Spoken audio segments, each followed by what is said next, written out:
9:05, I'll call this meeting to order, and if you will rise for the invocation, Pastor Steve Regini from Victory Outreach is going to lead us in the invocation this morning, and then we'll do the pledges. Amen. If we could just have every head bowed and every eye closed this morning. Hallelujah. Father, in the name of Jesus, Lord, we come before you this morning, Master. We thank you so much, Father, for your grace. We thank you for your mercy, Lord. And Father, I pray right now that you would just fill this place, God. Master, with your anointing, with your presence, Lord, I pray that you would just give us guidance, direction this morning, my God, that you would give us wisdom, Father. Lord, that your perfect will would be done in each and every one of our lives and every decision that needs to be made this morning, Lord. And Father, we just are careful to give you all the honor and all the glory, Lord. And we'll forever give you the praise. In Jesus' mighty name we pray. Amen, and amen. Amen. I pledge allegiance to the flag of the United States of America and to the republic for which it stands, one nation, under God, indivisible, with liberty and justice for all. On the Texas flag, I pledge allegiance to thee, Texas, one state, under God, one and indivisible.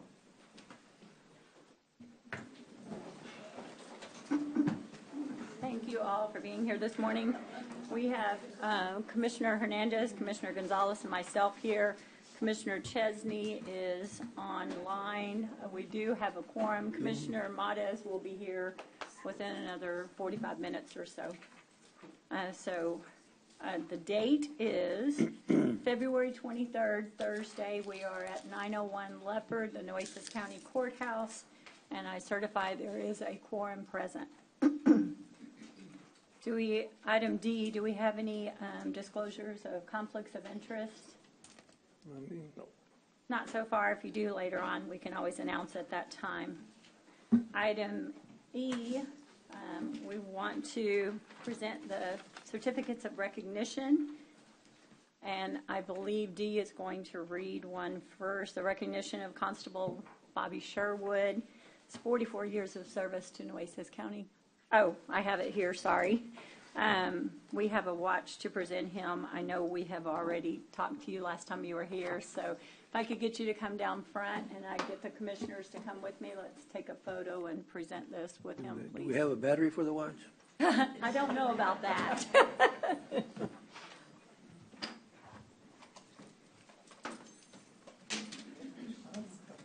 Yeah, it's just us three.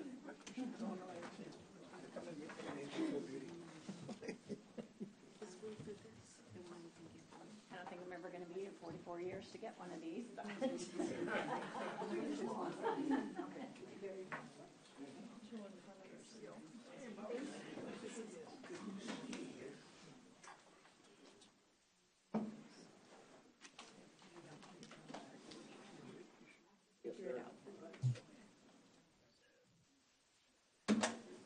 Hey, Bobby, in this picture, I'll always be looking over you. Oh, I'm sorry, we lost video. We proudly present you with this watch, and thank you for your 44 years. Thank you.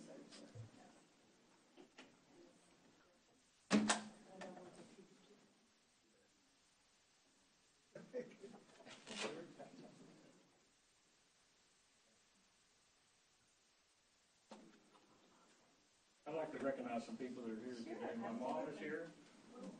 My baby sister drove her down from College Station just to make sure I am retiring. So now I don't have any excuse not to go to College Station and see her. And her husband, Don, and I appreciate y'all being here. I really do. My best friend, Claude, today. Does he want a picture with his parents? Yeah. Yes, get your parents out. Get everybody up there. My oldest son's here, and then his wife. Come on. Come on, guys. I want all my deputies are here. Please come up here and get this picture. Let's do family first, and I want to get all my deputies in there. By your son. Yes.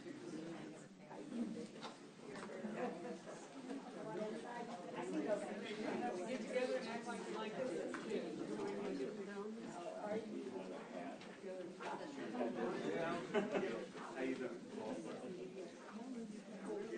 No. cents, you can't move it. All right, here we go. Everybody look to the front. Sound like the boss deal. Once a boss, always a boss.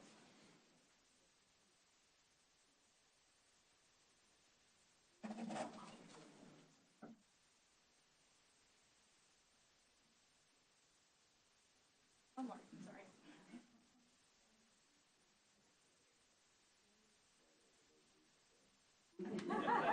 I also want to acknowledge the fact that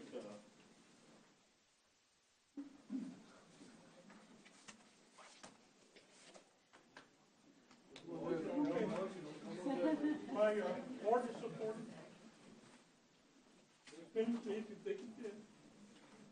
My wife, not here today because she has medical issues and she's in a wheelchair and she thought it would be too tough. But I just want to shout out to her that she's the reason I've lasted this long. Standing behind me. Also, Judge Neville's here with his wife, strong supporters of mine for years. We work together day to day in this office, and I'll always be grateful for that. Of course, all my deputies and here to support me, and I really appreciate that too. It's going to be a whole lot different. Not going down there and telling you guys what to do. There's no fun time to pop in. Yeah, but I'm going to tell them what to do. And then, I'll be at home and my wife can tell me what to do. So, Can we get your deputies up here for a photo too?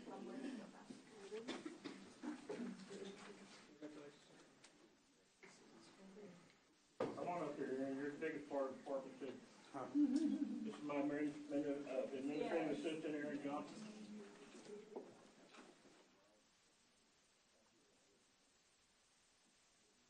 No man Claw put on the badge the same day. He left to go make real money and I stayed. But that's just how it works out. Yeah, we sit together and market too. Yeah, I agree with that.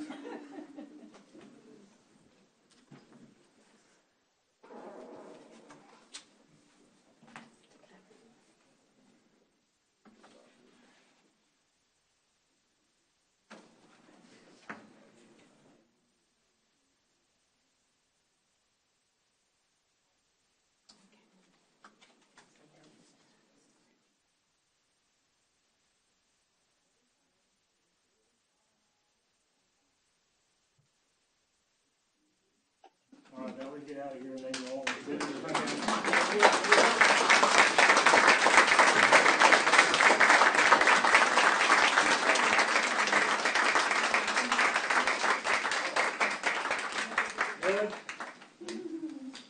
Judge Lawrence was the judge when I got elected. I've been through a lot of judges and Carol Carter sat right there. So I made it through all of them.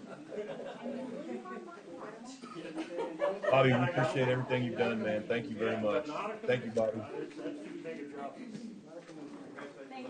Thank you again. Yes. Commissioner Nueces is on it. Oh, good. Okay.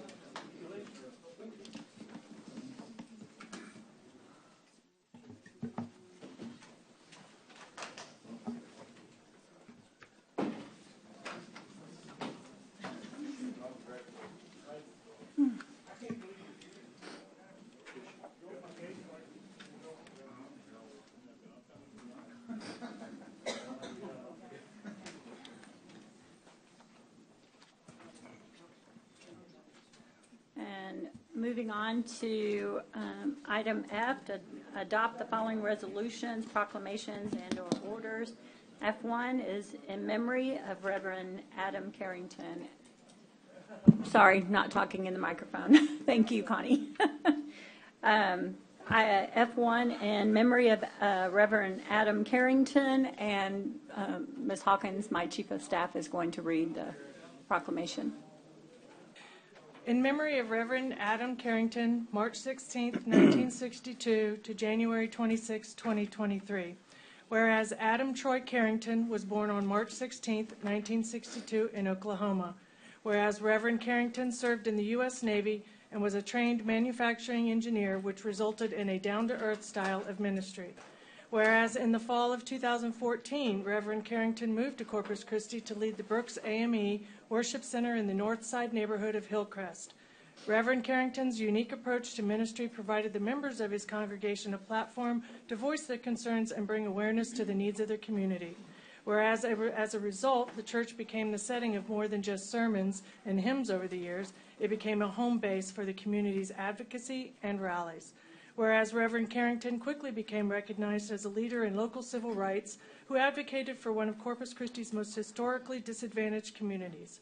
Now, therefore, be it resolved that the Commissioners Court of Nueces County hereby honors the memory of Reverend Adam Carrington for his lifetime of accomplishments and his service to our community, and hereby encourages the citizens of Nueces County to join the court in offering condolences to the Carrington family in this time of mourning. Duly adopted by the Commissioners Court of Nueces County, Texas on this 23rd day of February 2023. So moved. Second. All those in favor say aye. Aye. Aye. Aye. Aye. Thank you very much. The motion passes. Is anyone here from his church or his family here? Well, we'll make sure they get that proclamation. Yes. Moving on, F2, in recognition of Texas Independence Day, March 2nd, 2023. Texas Independence Day, March 2nd, 2023. Whereas independence was declared this day 187 years ago, desperate citizens residing in what is today the state of Texas met at Washington on the Brazos to express grievances against the tyrant Santa Anna. And whereas the government no longer functioned in the provisions set forth in Mexico's Constitution of 1824, and the tyranny of Santa Anna could no longer be endured. And whereas George Campbell Childress authored the Texas Declaration of Independence, declaring independence from Mexico and creating the Republic of Texas, forever changing the course of history. And whereas citizens of Nueces County joined Texans throughout the state in observance of this revered date in history. Now therefore be it proclaimed by the Nueces County Commissioners Court that the second day of March 2023 is Texas Independence Day in Nueces County, Texas. Duly adopted by vote of the Commissioners Court of Nueces County, Texas on this 23rd day of February 2023. Thank you. In recognition of March 2023 being American Red Cross Month and Wednesday, March 22nd, 2023 being Red Cross Giving Day. March for the Vote Day in honor of the National Women's Suffrage Parade of 1913. Whereas 5,000 women, including a delegation from Texas, were mobilized. That one. I did number 4. I'm sorry, you're doing I skipped number 3. Sorry. And let's go back. In recognition of March 4th, 2023 as March for the Vote Day. Sorry, mine was backwards. March for the Vote Day in honor of the National Women's Suffrage Parade of 1913. Whereas 5,000 women, including a delegation from Texas, were mobilized in the nation's capital for a suffrage parade on March 3, 1913, the eve of U.S. President-elect Woodrow Wilson's inauguration. And whereas delegates from the National American Women's Suffrage Association and its predecessor associations had arrived in Washington, D.C. every year since 1869 to present petitions asking that women be enfranchised. And whereas it would take until 1920 before the 19th Amendment to the U.S. Constitution, which gave many women full rights to vote for the first time, finally passed both houses of Congress and was ratified by the required 36 states. And whereas the 19th Amendment did not guarantee suffrage for all women, including women of color, women of disabilities, and women whose primary language was not English. And whereas the bold, courageous, and powerful people who fought for the ratification of the 19th Amendment to the U.S. Constitution deserve special celebration. And whereas women today are active in local, state, and national government and are running for office in unprecedented numbers, reminding us that we all follow in the footsteps of resolute American suffragists. And whereas the right to vote is the cornerstone of our democracy and the fundamental right upon which all civil liberties rest. Now therefore be it resolved that the Commissioners Court of Nueces County does hereby proclaim Saturday, March 4th, 2023, March for the Vote Day. and further encourages all of the citizens of Nueces County to celebrate this special occasion by joining the march to commemorate those individuals who fought for the ratification on the 19th Amendment to the U.S. Constitution. Duly adopted by vote of the Commissioners Court of Nueces County, Texas on this 23rd day of February 2023. So moved. Second. We have a motion and a second. All those in favor say aye. Aye. Aye. Aye. All and unanimous. The motion passes. Now, item 4, in recognition of March 2023 being American Red Cross Month and Wednesday, March 22nd, 2023 being Red Cross Giving Day. American Red Cross Month in March. Whereas during American Red Cross Month in March, we celebrate the humanitarian spirit of Nueces County and reaffirm our commitment to help ensure no one faces a crisis alone. Whereas caring for one another is at the heart of our community and exemplified by the people of Nueces County, whose simple acts of kindness through the Red Cross provide help and hope in people's most difficult moments, continuing the life-saving legacy of Clara Barton, who founded the organization more than 140 years ago to prevent and alleviate human suffering. Whereas every day these ordinary individuals lend a helping hand to make an extraordinary difference for neighbors in need, whether it's providing emergency shelter, food, and comfort for families displaced by home fires and other disasters, installation of smoke detectors to prevent loss of life, supporting military members and veterans along with their families and caregivers through the unique challenges of service, using vital skills like first aid and CPR to help others survive medical emergencies, or delivering international humanitarian aid and reconnecting loved ones separated by crises around the world. Whereas their support, volunteerism, and generous donations are critical to our community's resilience, we hereby recognize the month of March in honor of all those who fulfill Clara Barton's noble words. You must never think of anything except the need and how to meet it, and ask everyone to join in this commitment. Now therefore be it resolved by the Commissioners Court of Nueces County, do hereby proclaim March 2023 as Red Cross Month. We encourage all citizens of Nueces County to reach out and support its humanitarian mission. Duly adopted by vote of the Commissioners Court of Nueces County, Texas on this 23rd day of February 2023. Motion to pass. So moved. Okay. We have a motion and a second. All those in favor say aye. Aye. And please don't leave. I want to bring you up here, the ones that are here, and present you with your proclamation, and then you'll have an opportunity to speak from up here as well. So we just have one more. I wanted to mention that before anybody got up and walked out thinking we weren't going to do that. So, yes. And item number 5, adopt a resolution in support of Texas A&M Corpus Christi's multipurpose venue project and efforts. In support of Texas A&M Corpus Christi multipurpose venue. Whereas the community seeks funding to construct a new mid-sized multipurpose venue to support economic development, bolster tourism and quality of place, provide increased emergency management support to the coastal bend, and strengthen educational opportunities. Whereas this 125,000 square foot, 3,500 seat venue located on land provided by Texas A&M Corpus Christi will serve as a center of educational advancement for UIL competitions, university speaker series, STEM camps for area youth, and a hub for campus life, including convocation, commencement, and Division I athletics.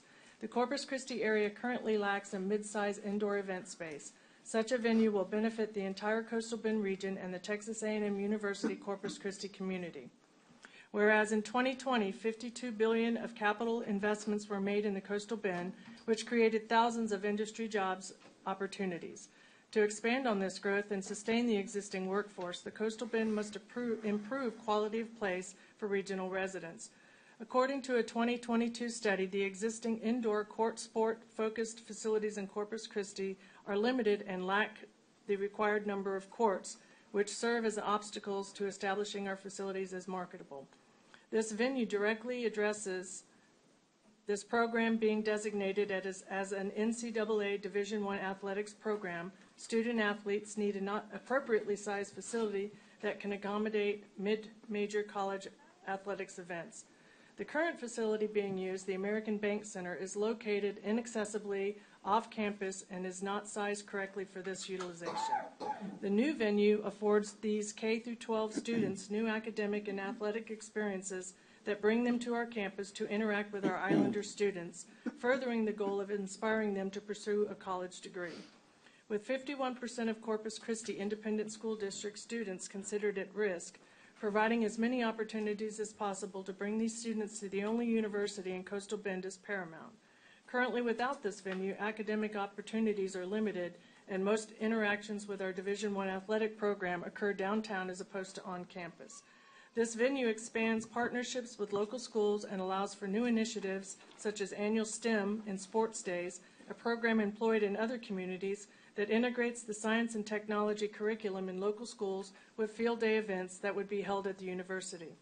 With the Coastal Bend's vulnerability to hurricanes, the university will seek to have the new venue designated and designed as a FEMA dome for use in emergencies. The addition of a mid-sized venue creates the opportunity for public-private partnerships with groups throughout the area, including the Corpus Christi Ice Race.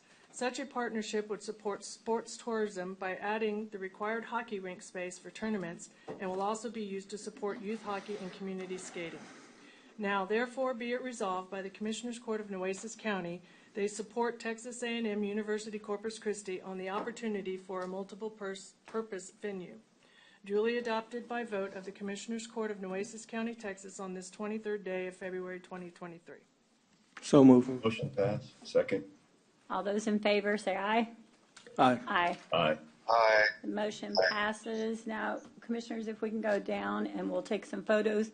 We'll do the march for the vote first, and then the Red Cross people are here, and we'll do photos, and I'll allow anybody that wants to speak can speak then. We just didn't want to come back and forth quite a bit, so let's go back down. Are you coming, Commissioner Gonzalez? Yeah.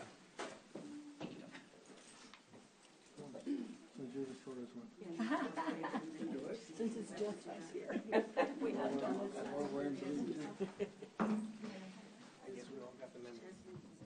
Oh, that's right.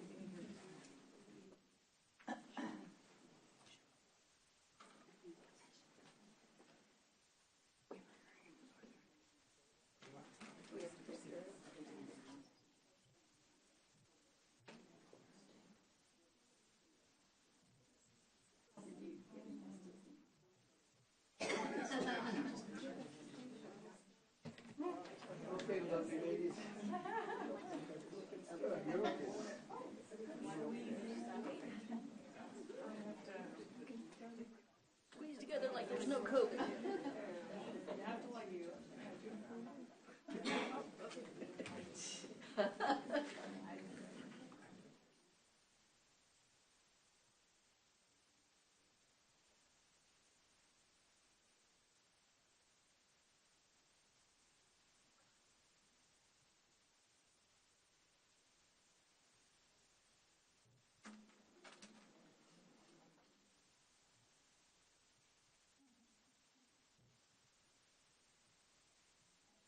I'll have someone that wants to speak on, wants to say a few words, you're more than welcome.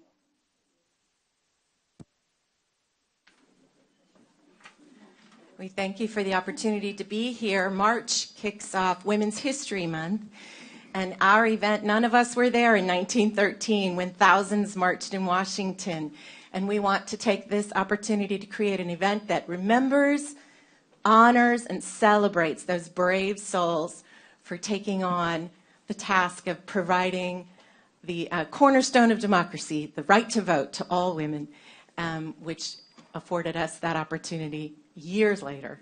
So we invite the community to join us for fun. We're going to have speakers. We're going to have a march. We're going to have a market pop-up with the Women's Entrepreneur Society. And we're going to have some entertainment and food trucks. So we invite the community to join us. It's a nonpartisan celebration, remembering and thanking those brave souls.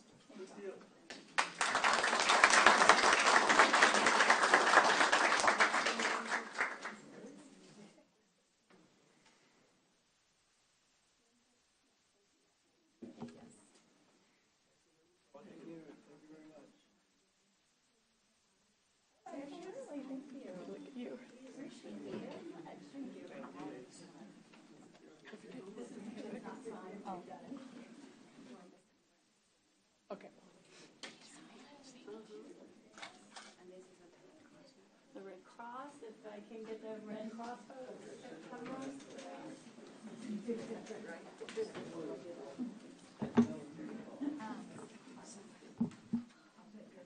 Thank you, ladies, again.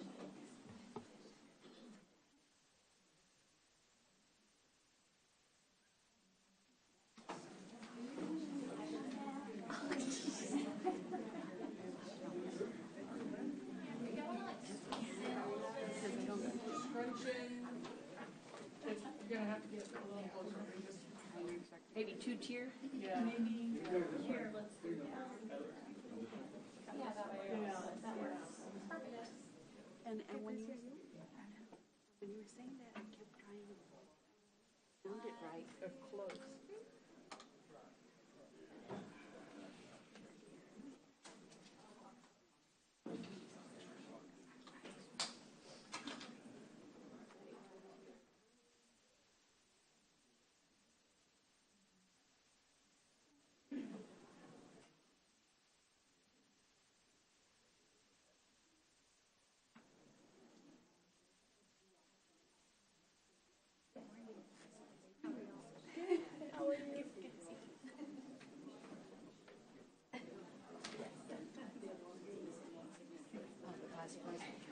Good morning, everyone. We just wanted to thank the Commissioner's Court and Judge Connie Scott for recognizing the efforts of our volunteers. So 90% of the American Red Cross volunteer workforce is volunteers. We want to thank you for acknowledging that commitment in our community. And the men and women that you see standing before you are an example of what we do day in and day out, and that's responding to emergencies in our communities. American Red Cross currently is responding to over 60,000 emergencies every year. So we thank y'all for supporting us. We are currently actively preparing for the next storm season and responding to emergencies daily in your community. So thank you so much for all that you do. Thank you, guys.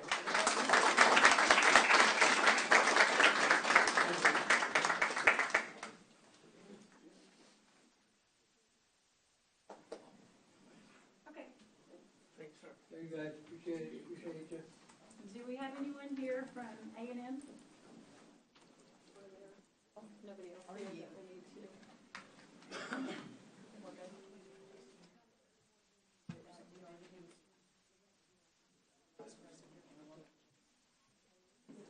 Texas Independence. Daughters of the Republic of Texas.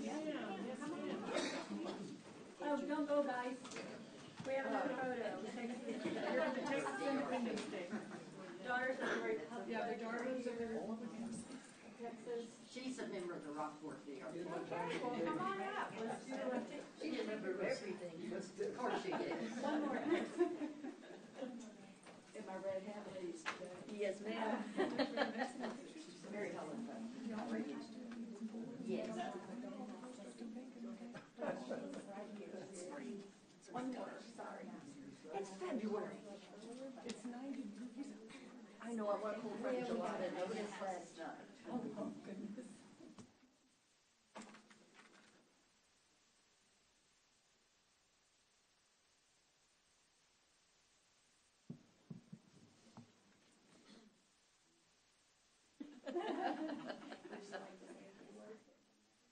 You always like to be with I can't even tell them about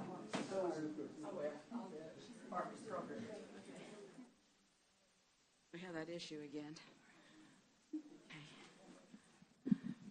We're done. I caught you before. Can y'all hear me okay? Yes. Thank you, Michael. We have this issue with my height. Remember?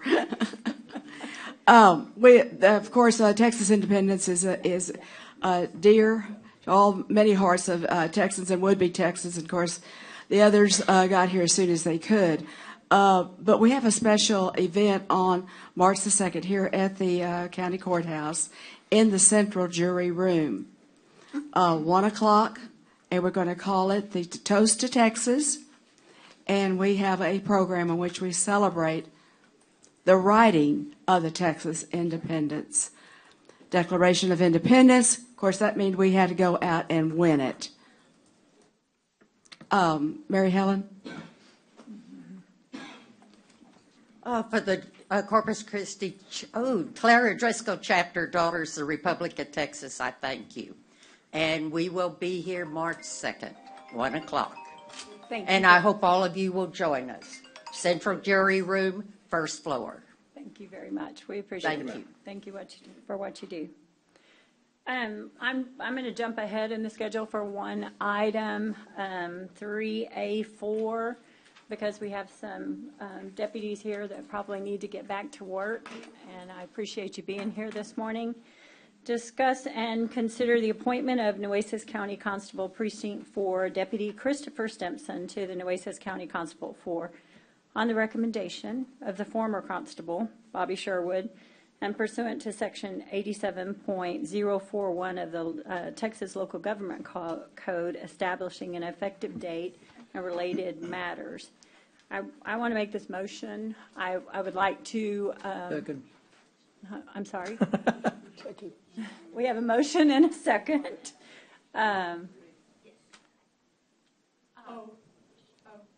Yeah. Judge, we have to, We gotta do number three Yes, you first. have to do 3 first. I thought we- Oh, we have to, I thought we already I did. thought we had- I thought we already had I thought it. we already had that since No, he got his proclamation. that was just the, that was Well, just let's the do item proclamation. 3 first, and then we'll do All right, this. we'll do it again. Yeah, okay. Well, Bobby, you left. We thought you were gone. Discuss and consider the acceptance of the resignation of Robert Bobby Sherwood, Nueces County Constable, motion, Precinct 4, Section 201.001 of the Texas Election Code. And we are sad to see you go, but we greatly appreciate your 44 years of service. So I need a motion to. Second. No, we have a motion and a second to Judge? approve and accept his resignation. Yes, sir. Brent Chesney? just quick discussion, Judge. Obviously, this is a motion that I never hoped we would be discussing, and certainly said what I needed to say about Bobby last week. And he knows how much he's meant to me, personally and professionally. But I certainly begrudgingly vote for this motion today because certainly no matter who takes his place, there will be no one who can take his place. So thank you, Bobby, for everything you've done. Thank you to your family for the sacrifice you've made. And I just reiterate everything I said last week, but didn't want to just blow through this motion and make it sound as though we were accepting it easily, because that's not the case at all. You've done a phenomenal job, and we appreciate everything you've done for this county. Thank you so very much. Thank you. Thank Any you, Bobby. other discussion? We have a motion and a second. All those in favor say aye. Aye. Aye. Aye. Any opposed? None. The motion passes. Thank you very much again. Item 4 now. Discuss and consider appointment of Nueces County Constable Precinct 4 Deputy Christopher Stimpson to Nueces County Constable Precinct 4 on the recommendation of the almost former constable, but 5 more days, and pursuant to Section 87.041, the local Texas Government Code establishing an effective date, which right now we are assuming would be March 1st, or upon when the bond and everything would be completed for this appointment. I want to make the motion to appoint Constable Christopher Stimpson to be the Precinct 4 Constable in replacement. Second. We have a motion and a second. Is there any other discussion? Yes. Some discussion, Judge, yes. Yes, sir. On this item, I've looked at the chief deputy's resume, and his recommendation from Constable Sherwood means a lot. And I would like to go through a formal process with this. I recognize that this is a formal process, but I know that there are others that are interested in this. And I just want to make sure that is this the standard that we're going to follow from now on? Because I know the last time we had a vacancy in law enforcement, I believe it was Sheriff Kalen was resigning, and we went through a very open, very transparent process where we did the interviews in the Commissioner's Court and did the vote publicly. And so I'd like to keep with that, but I'd like definitely want to hear the rest of the board on this. But I just want clarification if this is the process we will follow for any future vacancies that have to come before Commissioners Court for an elected position. Well, my problem with, and the reason I chose to go this way, Commissioner Martez, is because each position is different. Every vacancy is different. I understand when the sheriff came in, that is the way, but we went outside. The sheriff was sitting in there until his replacement came. I understand Bobby's here today, but Constable Sherwood has been out quite a bit. That's the reason he resigned, with his wife's health issues and things. So we all know in our jobs, in our business, we are out one employee in the court manager's office. We are out 13 prosecutors in the DA's office. We are out 86 deputies in the sheriff's office. You know, when people are out, it's the people that are there that step up to the plate and do the job.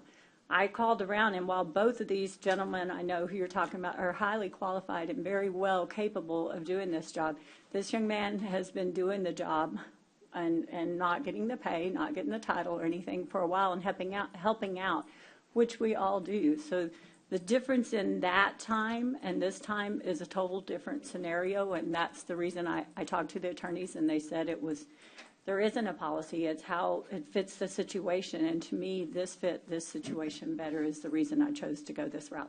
I think also, Judge, the fact of the sheriff, at that time, we went outside because there was nobody recommended by Sheriff Kalin, and there was no indication that somebody was willing to move up to the position of sheriff.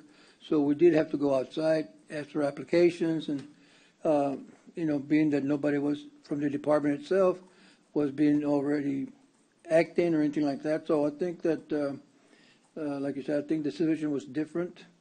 And it's, and I don't think we have a policy that we have to stick to one way of doing it all the time. I think it just depends on the situation and when it happens, So even if there was somebody there now that was already acting for almost a year and was doing a good job. And I really respect the recommendation of the constable for making that recommendation, because if anybody knows, it's he. So I think this is two scenarios here that are totally different. And all I agree with Commissioner Mott is that maybe, we should go outside, but I think we need to look at the situation, and this situation doesn't compare to the one we had with the sheriff. So. Also, this position is just for 1 year? He'll have to run again? A little over a year, and year and a running half. again, yes. Okay. He's finishing the term only. He's only finishing Just the term. finishing the term. We have a motion and a second. Is there any other discussion? All those in favor say aye. Aye. Aye. Aye. Any opposed, same sign. No. The motion passes 4-1. Congratulations and thank you. Congratulations.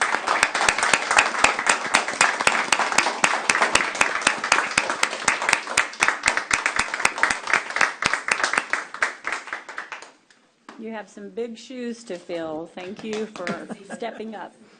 Look there and tell them what you think. Yeah, I don't want to take up too much time.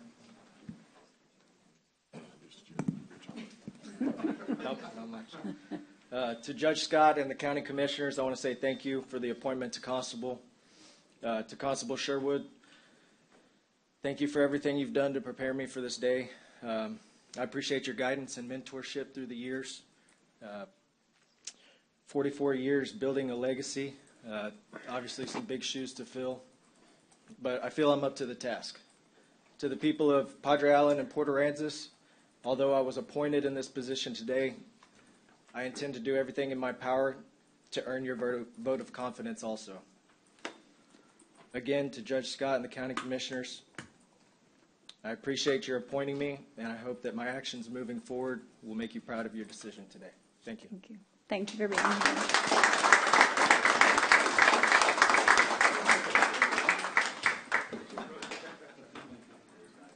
All right.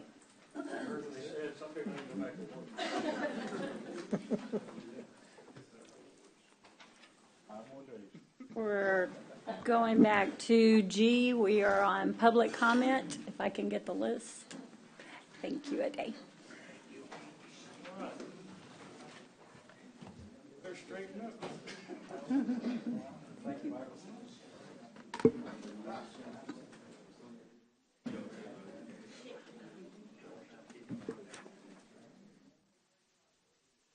We'll let them get out. Close the doors. The first person signed up is Angelica Hernandez.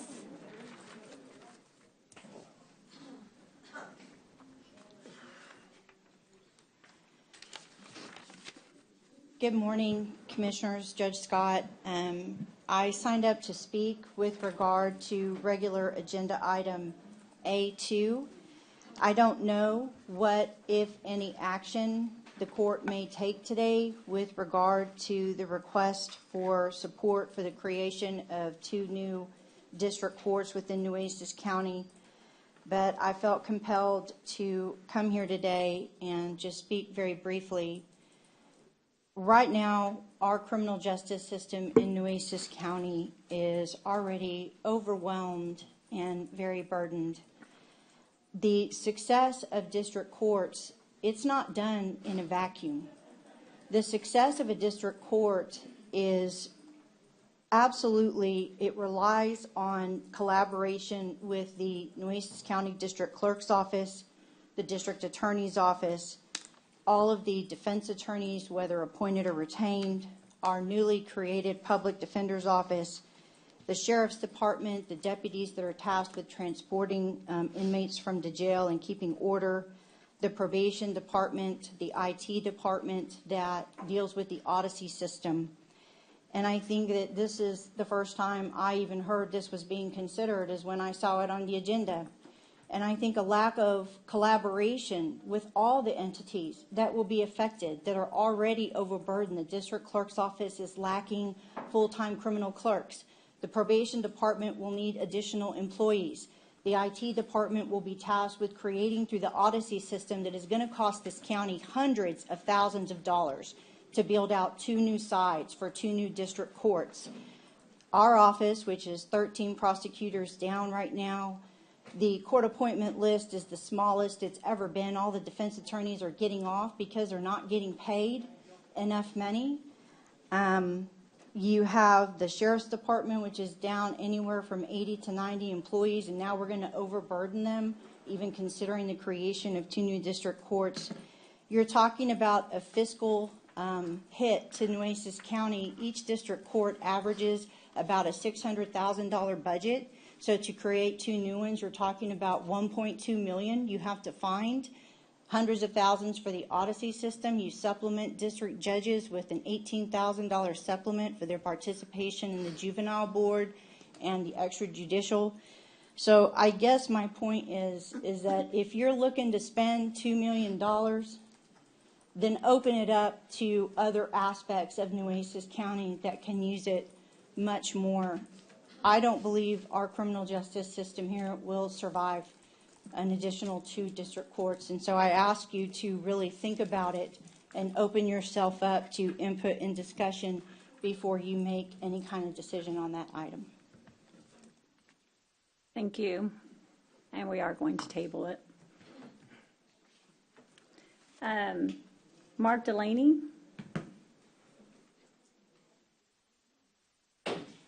Howdy, Your Honor.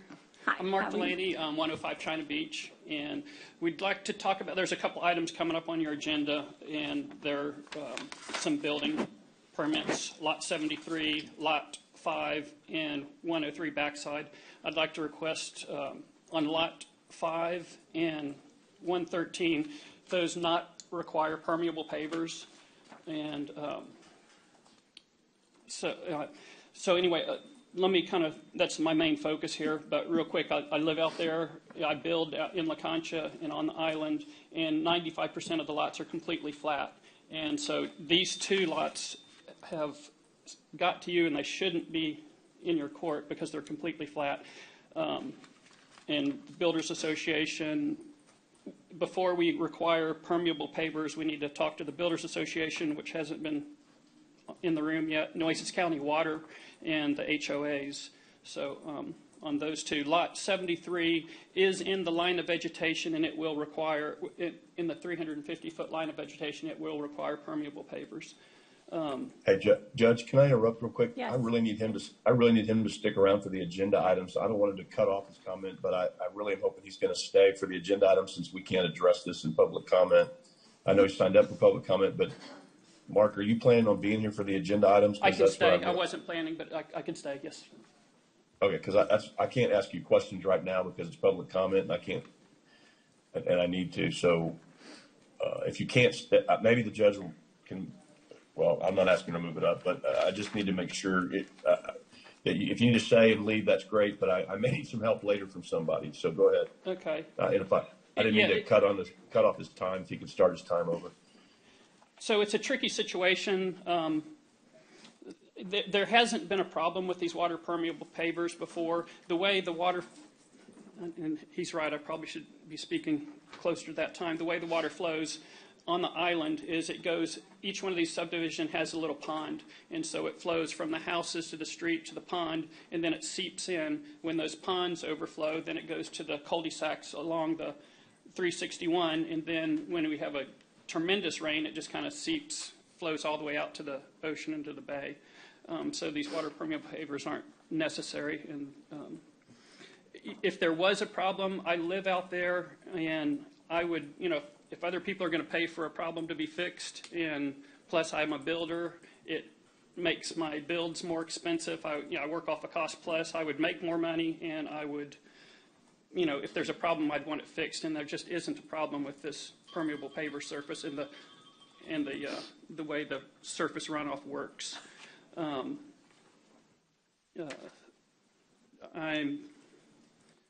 So anyway, yeah.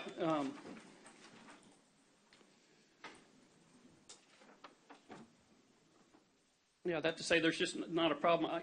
I can wait, but we have a problem. Just two items. The water permeable pavers got put on here, and it's kind of bothering you guys. It should be solved away from your office and then brought to you if it's going to. And then the permit process is just taking way too long. I've got some permits that are in the doing permit process that are taking up to 200 days, and it's hard to, they shouldn't take that long. It's really simple. There's only 10 questions on there. They're completely flat lots. Some of these items need to go before you. There's 73, which is going to be close to the line of vegetation. I'm going to expand my house pretty close as soon as we establish a line of vegetation, and we'll probably need to talk with my house here in another within a year time. And so the ones that are right across the dune line will need some comment, but 95% of all these permits are back on completely flat areas and should be moved through much quicker and not take up your time. Thank you. Liz Miller.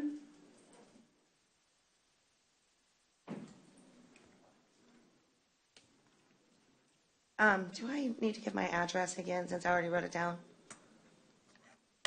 Okay, so Liz Miller, 5139 Tomahawk, Robstown.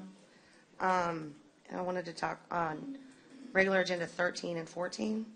That's going to be advisory boards, which I know y'all have a lot. And then 14 is funding independent analysis of animal services. And I just wanted to kind of reintroduce you to some of the data you have. And there's so many new faces over the last 2.5 years. It just may be buried, but it's got a lot of information. And it's Shelter Planners Field Assessment Study. And I don't know how familiar y'all are with it, but we just spent $4.2 million on these guys, so they seem pretty smart. The architect for Shelter Planners, he's an animal control officer, was executive director of 4 different shelters for 11 years, both Humane Society and municipal. His operations consultant, which he could be his own operations consultant, honestly, but his operations consultant has 30 years of shelter operations experience and is a lobbyist. Very cool. That's 41 years of experience between the two.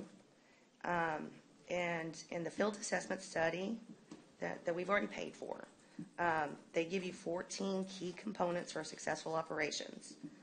And the only two we've hit, we spent $4.2 million in construction.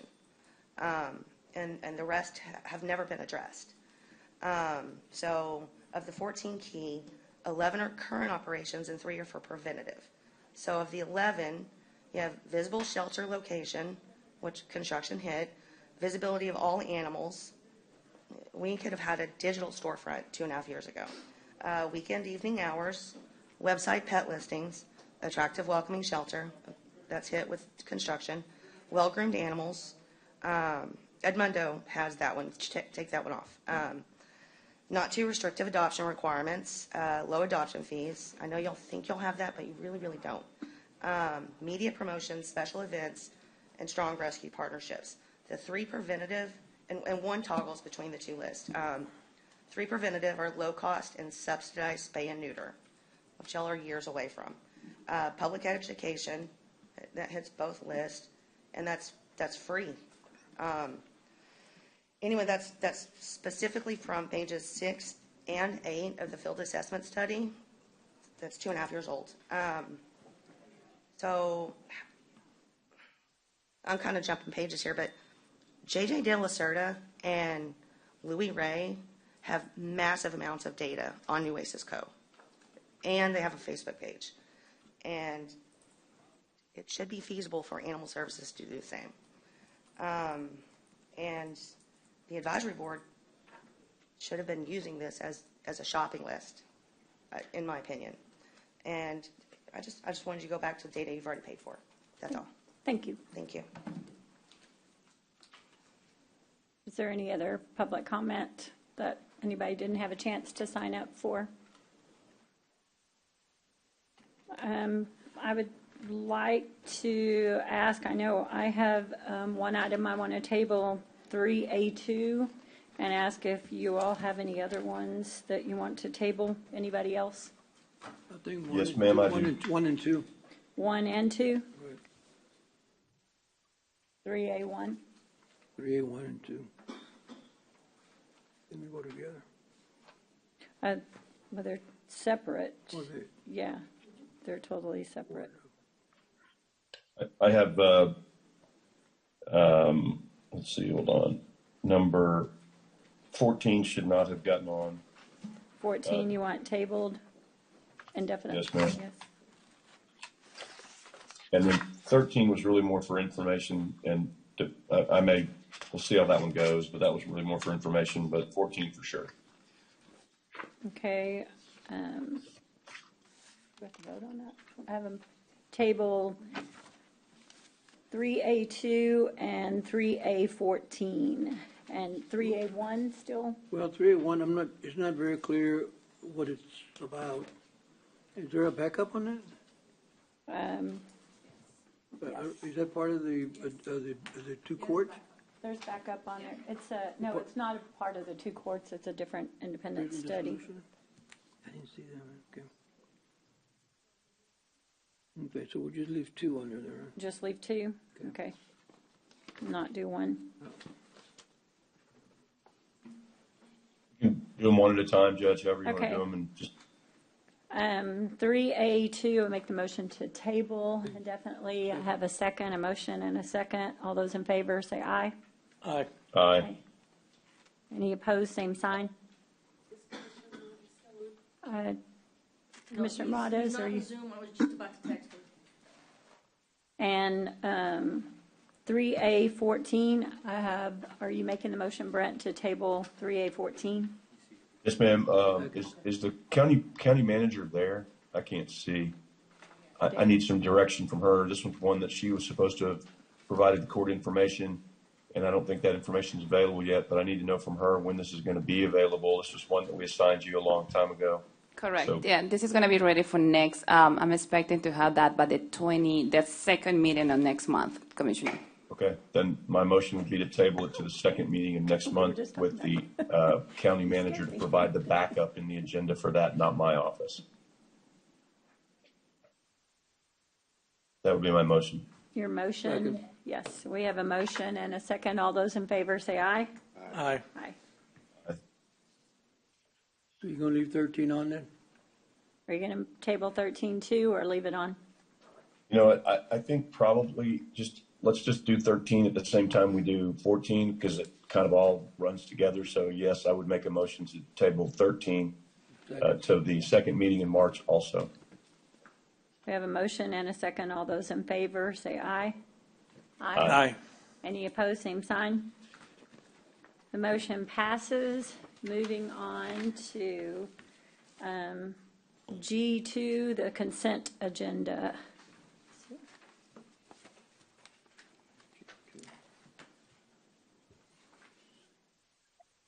Judge, I would make a motion to pass the consent agenda unless there are some that need to be pulled.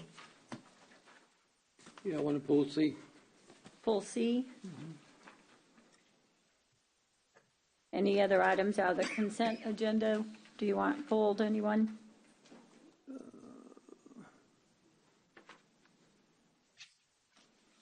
Judge, I would move Make to a pass. motion. I want to pull M. Pull M.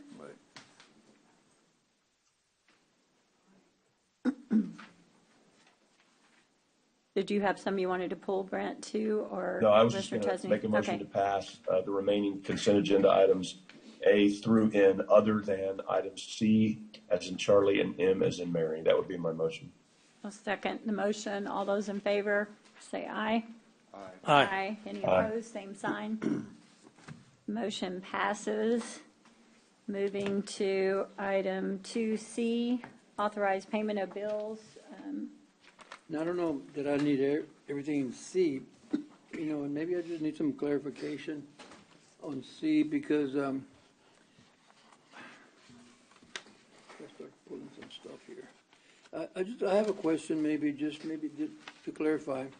I see a lot of the items on C on the special motions to pay some of these items. But a lot of these items are really old items. They're back for October, September, October, November, December. And so why is the purpose of that? I thought we're supposed to be paying them by the month or submit invoices by the month. If they're not submitting invoices, why not? I mean, we pay the invoices whenever we receive them, sir. And so you will see on each of the attached backup, there's a memo submitted by the department head when it was submitted. We have begun stamp dating on the front of the memo so that you can see, so that Commissioners Court will be able to see when we receive those in our office, so that there won't be any question about if we've been holding it or where it's been all that time. I appreciate that very much because, see, I mean, I don't want to go back. It's your fault for holding it, but sometimes, so I'm saying if the agencies are holding to this for 2-3 months, because the contract says it's supposed to submit them on a monthly basis. Exactly. So at this particular point in time, we cannot tell you where it got held up in the chain. We can just tell you when we receive it. We do have a stamp date on all of our invoices. So if you wanted to come by our office and ask, okay, where was this invoice? When did you get this in? We can let you know, and then you could reach out to the department head when they got it in. Sometimes it is stamp dated on the invoice. Sometimes it's not. Whenever we do convert to the new workday, we will be able to track those matrix so that you'll be able to see when the vendor submitted the invoice, when the department had approved it, and when our office submitted it for payment. Now, and the invoice is back in number, way in the back on ABM Building Services LLC. There's some, the projects are there, and they're all supposed to be energy saving projects.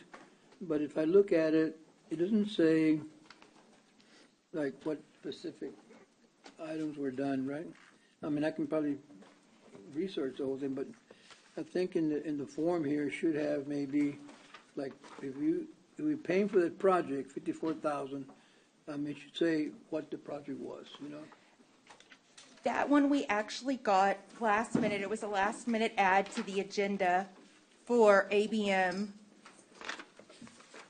And it's got one for $90,000, one for $21,000, one for $90,000, one for $509,000. It has, I believe, if you continue to go back behind the request for payment, there's a certification, application and certification for payment.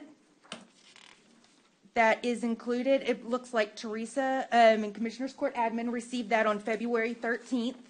They submitted it to Judge Scott and our office on the 14th for approval, which was the cutoff date for the agenda. So we took it that last day at 3:41 p.m. and it was due at 5 o'clock, added it to the agenda so that we could get that on there. This is the one also that I wouldn't sign until Juan looked at it, that they brought it to me, and I needed him to clarify what the work was done before. That's why it was so late on this one. Yes. It was revised. Yes.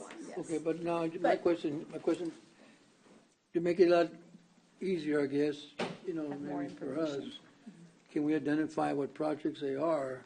Or in the backup, I guess, can you say, go ahead and look at, maybe I didn't look at the backup completely, but.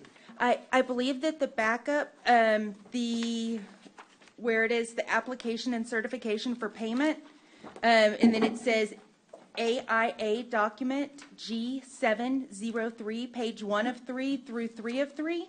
I believe that that itemizes what work was previously completed, what work was currently completed, and what the balance is to finish. But since I just saw Mr. Pimentel walked in and he is the expert, I would defer to the expert.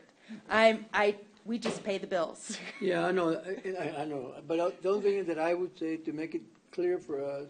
I understand, sir. When we submit this bills here, energy saving project, McKinsey jail, is there any way we can kind of document what work was done at the jail? You know, can anybody answer that, or Juan? Can you? I would defer to the expert, Mr. Pimentel.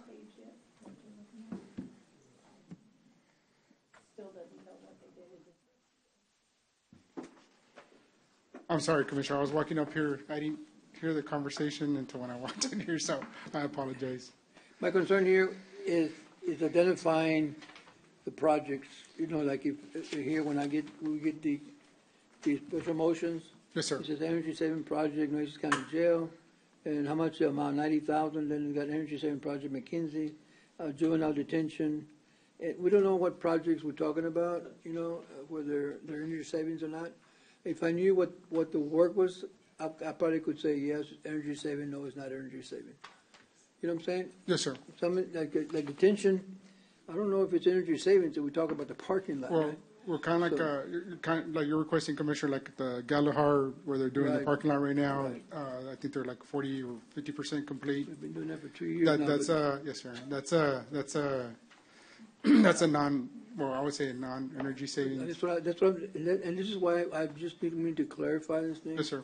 Teresa's online. She'd like to talk about it too, Okay. Teresa. Yeah, Yes. maybe you could just identify them, you know, the parking lot. Yes, sir. You know what I'm saying? So we know what we're looking at, and, you know, and maybe you need to tell, when they submit it to you, probably they should indicate the same thing in their invoice, right? Yes, sir. We can coordinate with ABM on that. You have Teresa there? Teresa, yes, Ms. McLemore.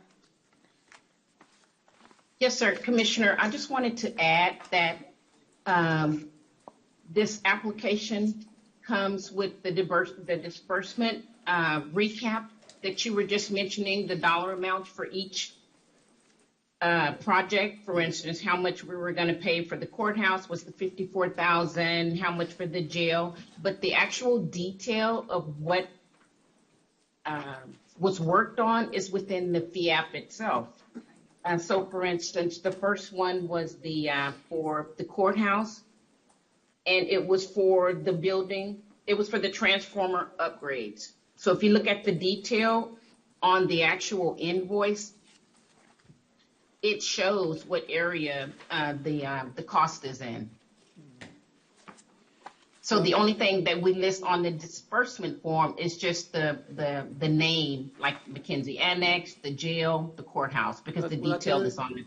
And I I really understand that, and you guys work it every day, so you know where it's coming from. We don't, and sometimes we don't have time to read everything. If we submit it a day before, 2 days before, we don't have time to really go and start digging through all this other stuff. You know, we got other stuff to do too, but I'm just saying, you know, we can identify it when we submit it. You know, if you already have it identified, then just submit it with the for the invoice, you know? So we can look at it and question it. If we have to call Juan, we call Juan, you know, we call somebody, but if we don't know until we look at it the day before, then it's too late for us to even call anybody, but. So, you know, I guess I'm trying to make things a little bit easier for us here to read and stay above water, to know exactly where we're spending this money, because when I saw $509,000 for the fairgrounds and I saw the $90,000 for the juvenile, you know, I don't know that we have done that much work to earn that much money. So, you know, that was my question. So I just know that to me, in the future, we need to identify our projects. And, you know, I know it's in the backup, but then you have, sometimes it's not in the backup. You have to dig through the backup, and, you know, and so I'm just trying to make things a lot easier for us to question and call audit, to call you, or to call Juan, somebody. Who do we call if we know it's here?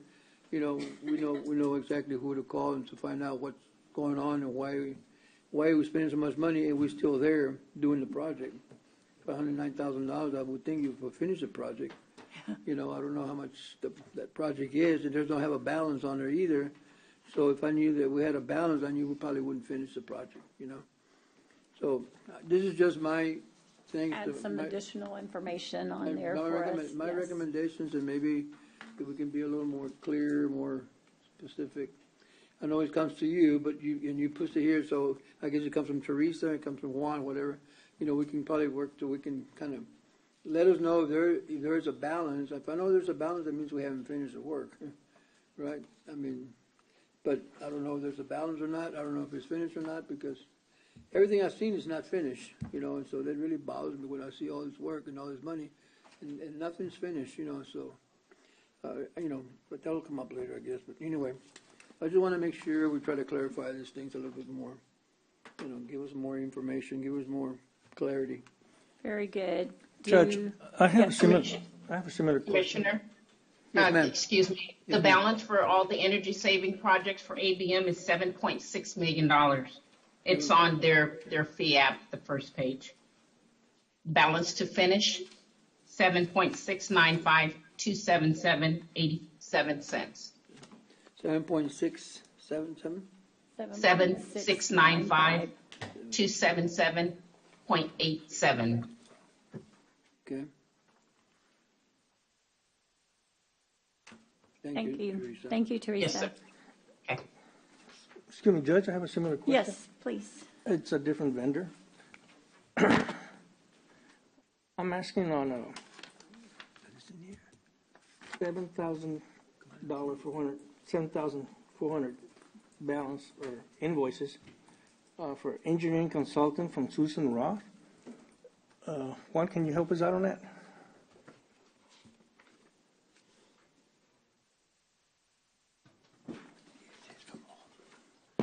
Yes, sir, Commissioner. I know those get submitted to our grants department and get submitted for recommendation for payment. I looked at several of them, Commissioner, and we're fine to get them paid. Recommend payment. You recommend payment? Yes, sir. Okay. And I'm like Commissioner Gonzalez, you know, we didn't see any backup. It just says engineering consulting, and, you know, they're very vague. Yes, sir. We'll get with Susan to be more detailed on her pay request, Commissioner. Apologize for that. Yes, sir. Any other questions on this item? Do we have a motion to approve item C, to authorize the payment of bills?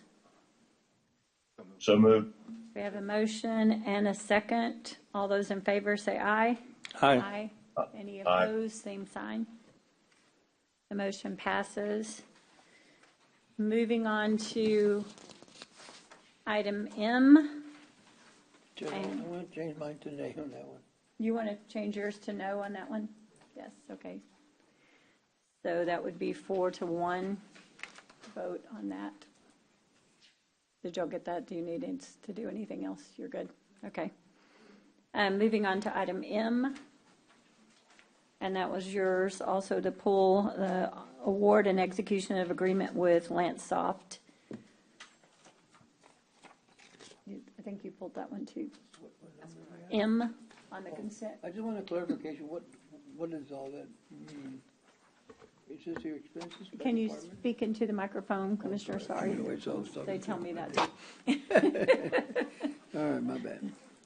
Anyway, number M, I'm just saying that, can you give me just a clear little explanation? Are we spending like not to exceed 250,000 per department? No, total. That's, according to our compliance with 2 CFR Part 200, we have to have a not-to-exceed value on POs that might be funded by the federal government at some point. And historically, the spend in that account is generally around $70,000. It's primarily used by the county clerk's office for election workers and a little bit by Public Works and a very small amount from time to time there. And that annual spend is somewhere around $68,000, $69,000 on a regular basis. But during the pandemic, we saw a high go up to around $220K. Our current contract has a not to exceed of $500,000. I thought that was a little excessive, so I visited with HR, and we found the actual cost at the peak being $220, and so we were recommending not to exceed $250. Although we fully expect that our regular expenses without a pandemic should always fall below $75,000 per year, and it will only be used on an as-needed basis as identified by the county clerk or Public Works, and they'll work in conjunction with HR for any particular personnel that they need for those jobs. Okay, I appreciate that. Yes, sir. Thanks. And So moved. they recommend approval. So moved. We have a motion. Second. And a second. All those in favor, say aye. Aye. Aye. Any opposed, same sign. The motion passes. Thank you. I did vote aye. Sorry, Judge. You I was a did? little late there. Oh, okay. I did vote. I voted aye. On the regular agenda, 3, item 1A1, discuss and consider the approval of a Board of Judges resolution in support of a study of counsel at first appearance. The Texas A&M approached Nueces County for permission to conduct a study that had previously conducted in several other Texas counties to study counsel appearing with defendants at their first magistrate hearing. The study will be in no cost to Nueces County, with A&M paying for any expenses through a grant. Has nothing to do with those 2 other courts that we were talking about earlier. So moved, Deb. So moved. we have a motion and a second. All those in favor say aye. Aye. Aye. Aye. And this is a no-cost study No also to cost the county. study, yes. Do we Right. need a MOU? Do we need an MOU, Judge, for this? Well, Should have one, really. Approve A&M interlocal agreement may be needed to approve we later. need a local agreement, yes. Approve later if we agree to participate. Do we need And we that? can look at that and what's needed. We don't know that, we haven't been presented with the parameters and what information is going to be requested to be shared. This is just a resolution right now, and then we'll come back if we have to do an MOU or interlocal or something. Yes, okay. So we have a motion and a second. All those in favor say aye. Aye. Aye. We might have already done that. Let's do it again. It doesn't hurt. Sorry. The motion passes then for the study. Moving on to item 5, discuss and take action on request from Nueces County Hospital District for assistance from legislative consultants Joel Romo and Patricia Shipton. This is for them to allow them to assist the hospital district following HB 1489 and any other related matters if that bill changes to another number. If that. And Johnny Hipp is here. Do you want to hear from him or anything on this? I think we're all fine. We have a motion. Do we have a second? Second. We have a motion and a second. All those in favor say aye. Aye. Aye. The motion passes. Thank you, Johnny, for being around. You're welcome.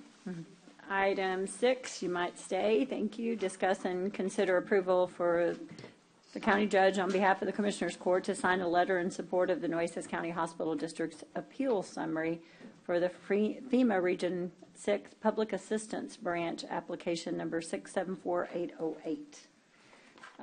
So moved. I do have questions. Yes. Go ahead, Commissioner Chesney. Question. Thank you, Judge. We have a motion. Johnny, is this the appeal We have a that motion and a second. Thank you. for Now that go ahead. large appeal that we did I mean, is this the $500,000 one that was represented by the former county judge that she was going to cover it if she didn't? Is that what this is, and that we lost on it? That's correct. We would. And what the purpose of this is You're getting cut out, Johnny. You're breaking up. Johnny, you're breaking up. Johnny, hold on. You're breaking up bad. I can't hear you. Maybe it's just me, though. No, we can't either. No.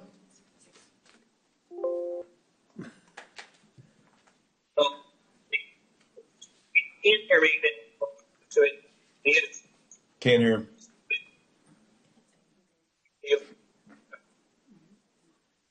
You want to maybe call back in on the phone or something, or I don't know what to do because I can't hear him at all. I mean, I can hear like. Probably be easier on the phone.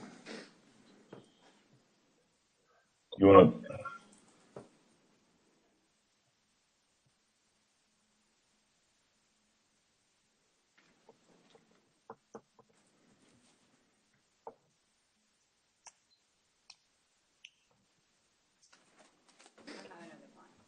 Don't have to put him on the speaker. You have him? Yes. Okay. Can you put him on? Hi, Dave. Yes. So. Are you ready for me to proceed? Yes. Okay. Commissioners, the hospital district submitted. You need to mute your computer before you talk into the phone. Mute your We're getting computer. feedback. Yep. Okay. Yeah, talk on the phone, mute the computer. There you go. Yep. The hospital district commissioner submitted the appeal for to recover the $507,000 for the social determinants of health, and this item is simply a supporting letter from the court for our appeal. This was a suggestion of Congressman Cloud that the court submit a supporting letter in addition to the appeal documents that have been submitted.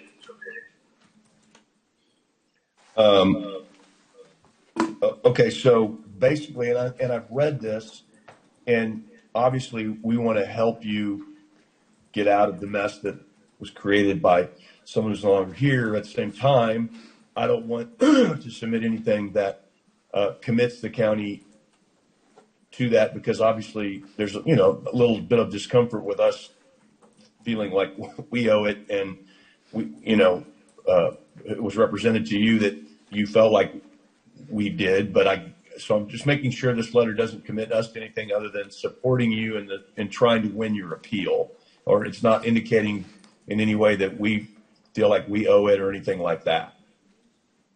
Commissioner, I don't believe that the letter commits the county to any payments or anything. And as I mentioned, this letter was really at the suggestion of Congressman Cloud as a part of some efforts to help our appeal along. So it's not my understanding that this letter commits the court to anything other than just supplying a friend of the court brief, if you will, for our appeal application. And I guess, excuse me, and I guess that the legal has looked at this and the judges read this, and this all is right because we weren't involved in this process because it was circumvented from the court, taken out of the court's hand by the prior county judge. And so I don't know if this is right or not when I read this letter. So has someone verified that this is right? Because you're asking us to approve it, but I wasn't involved in this process at all. And so I don't know if this letter's right or not. How do I vote? How do I know that? Can someone else answer that or vetted it or? Well, Mary Esther in our office, who helps represent the hospital district, this is Jenny Dorsey, has looked at the letter, but we can look at it from that perspective if you want us to go back and make sure.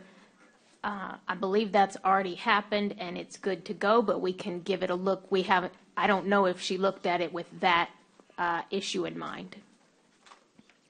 And I mean, this is a little bit of a touchy issue, right? I get it because hospital district kind of got hosed on this, and and we're trying to help them, but at the same time, this court wasn't involved in this process in any way, shape, or form. It was purely done by the county judge on her own, the prior county judge on her own. Sorry, Judge Scott. Thank you. And I don't know. Yeah, I don't know how to vote on this because I don't know if it's right or not. I mean, if it's legally sufficient, that's one thing, but is it factually sufficient? I don't know. Can we just indicate that we won't be held accountable or held responsible? Yes. I mean, although we might still want to work with the hospital district in some way or another, but, you know. I mean, we're authorizing the judge to sign the letter. I just want to make sure it's factually right. Because once we authorize it, we're saying, Johnny's already answered that it doesn't put us in liability stamp, or it doesn't obligate us to pay. Okay, that's fine. But then the second issue is, I don't know anything about this. I mean, this is the first time I saw the letter was in the deal. And because none of us were involved in it, including the current county judge, is it okay factually to authorize her to sign it because none of us were there and know what went on? We're happy to look. If I might add, the contents of the letter were drawn from the underlying appeal documents that we had used to support it. And so we're okay. I mean, we're not in any hurry to have you submit this letter. If y'all want to have counsel go back and go through it. Haggerty was the one who compiled the letter for us. And as I said, it was based on underlying documents. Johnny, Right, so go ahead. So I guess the answer, maybe we should send it back and let, maybe, Judge, if you want, I don't know, it's your name on it, Judge, so, I mean. I have a question. I sign on behalf of the court. No, I know. Just my name. But I'm just saying, maybe. Judge, I have a question. Someone. Yes. Sure, go ahead. Since they're not in a hurry for it, is there a way we can get a copy of the letter? It's in your backup. It's in the backup. It's rather dense. It is a heavy document, and I mean, we absolutely can go back and look at it from that perspective. We're happy to do that. Well, I'm just saying that way every commissioner has a chance. You have it in your backup. Okay. When you say it's kind of dense, what do you mean by that? Speak in your microphone, please. Oh, I'm sorry. Keep forgetting this. It's just a almost two-page, single-spaced, lots of numbers, lots of information letter. Well, it's got to mean something to somebody. So anyway, I'm willing to table this for whatever it takes and have each commissioner read over their letters and see what makes sense to us. Okay? That's my recommendation. Absolutely. And I think that's probably the best way to go today. I just don't know how to vote on this because I've read this thing and I got no clue if this is right or not because we weren't there. We didn't have anything to do with it. Commissioner Gonzalez, do you want to pull your motion to approve?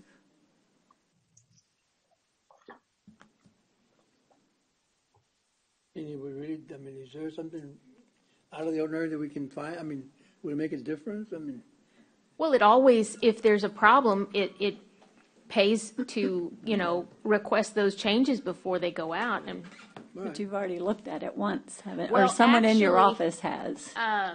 Not very much. Actually, I'm communicating with Mary Esther right now, and we are asking that you put it on the next agenda so we have more of an opportunity to look at it. remove my motion and make a motion to reset it for the next meeting. Second. We have a motion and a second to move this to our next meeting. Will that give you time, Jenny, till the next meeting, or do you need the second meeting in March? If we could have the second meeting, that would be very helpful. Second meeting then. Second meeting in March then. We have a motion and a second. All those in favor say aye. Aye. But hang on, Johnny. Is that going to be? I don't want to hamstring the hospital district. Yeah. Either. Commissioner, as I mentioned earlier, the appeal has already been submitted. It was submitted by the deadline, and so this letter today that y'all first meeting in March then, because I don't. want them to rule and not get this if it's right, and we can help, because I want to help hospital dispatch. I want to make sure it's right. So, all right, let's make up our mind. Going back and forth in this thing here, so. well, I'm asking Johnny, if it goes till if we don't do this until the second meeting in March, does that? Commissioners, it's not a problem because the letter is not a part of our appeal package because the appeal has already been submitted. The backup.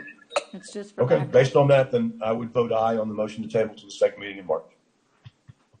Everyone else voted aye already, so the motion passes to table to the second week in March. So moving on, thank you, Johnny, for being here.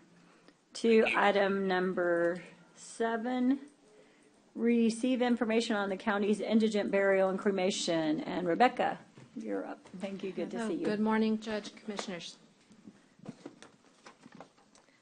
I'm just here to provide some information on the county's program.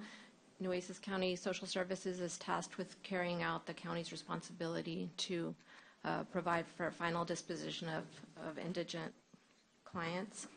I provided you some information in the backup regarding the costs that we pay of a burial versus cremation, which is $1,875 for a burial compared to $820 for a cremation.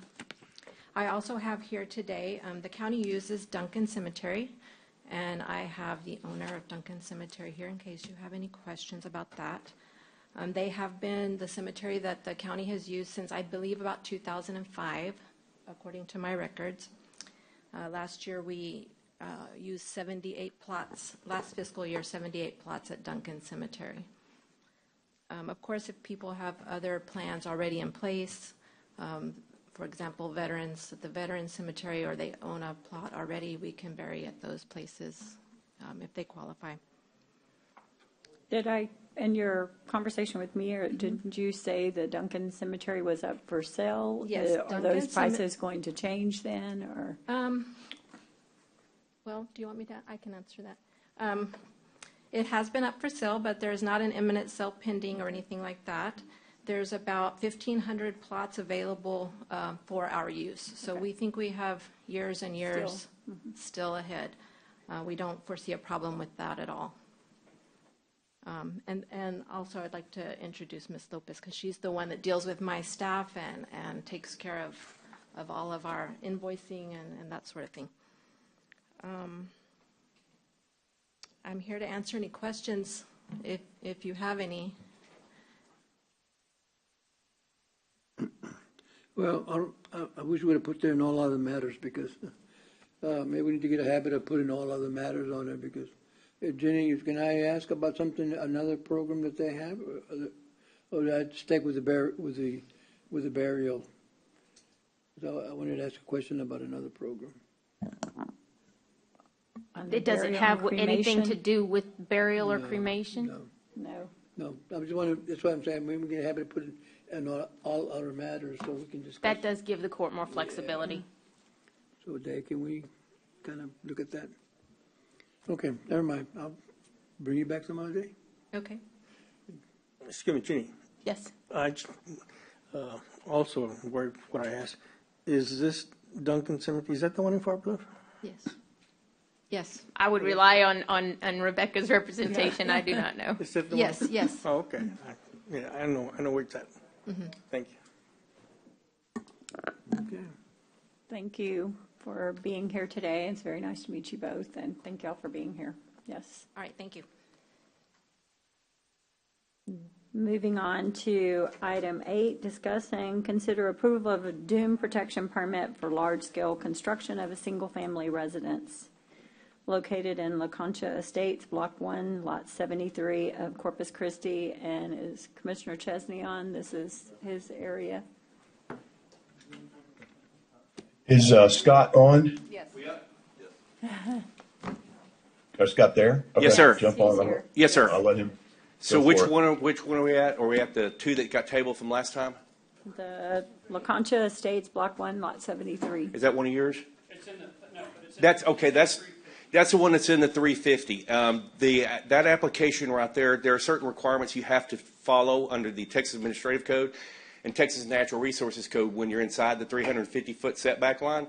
And that lot was platted many years ago, and whoever bought it at the time, just finally decided to build on it. And so I recommend approval of that one just the way it's written, and that's exactly what the applicant wanted. And who's the applicant on this one? I can't remember their name. Huh? Oh, you're here? Okay, come on up. Come on up. I didn't know you were here. Okay, yeah, that is the Commissioner applicant. Rob McManus. I own the lot and I'm the applicant. And you're asking for approval of this today, sir, as is? Yes. Great. Motion to pass, Judge. Second. We have a motion and a second. All those in favor say aye. Aye. Aye. Aye. Any opposed? Same sign. Thank you. Thank you. We'll get you a notice to proceed letter out right away. Okay. Thanks, Scott. Yes, sir.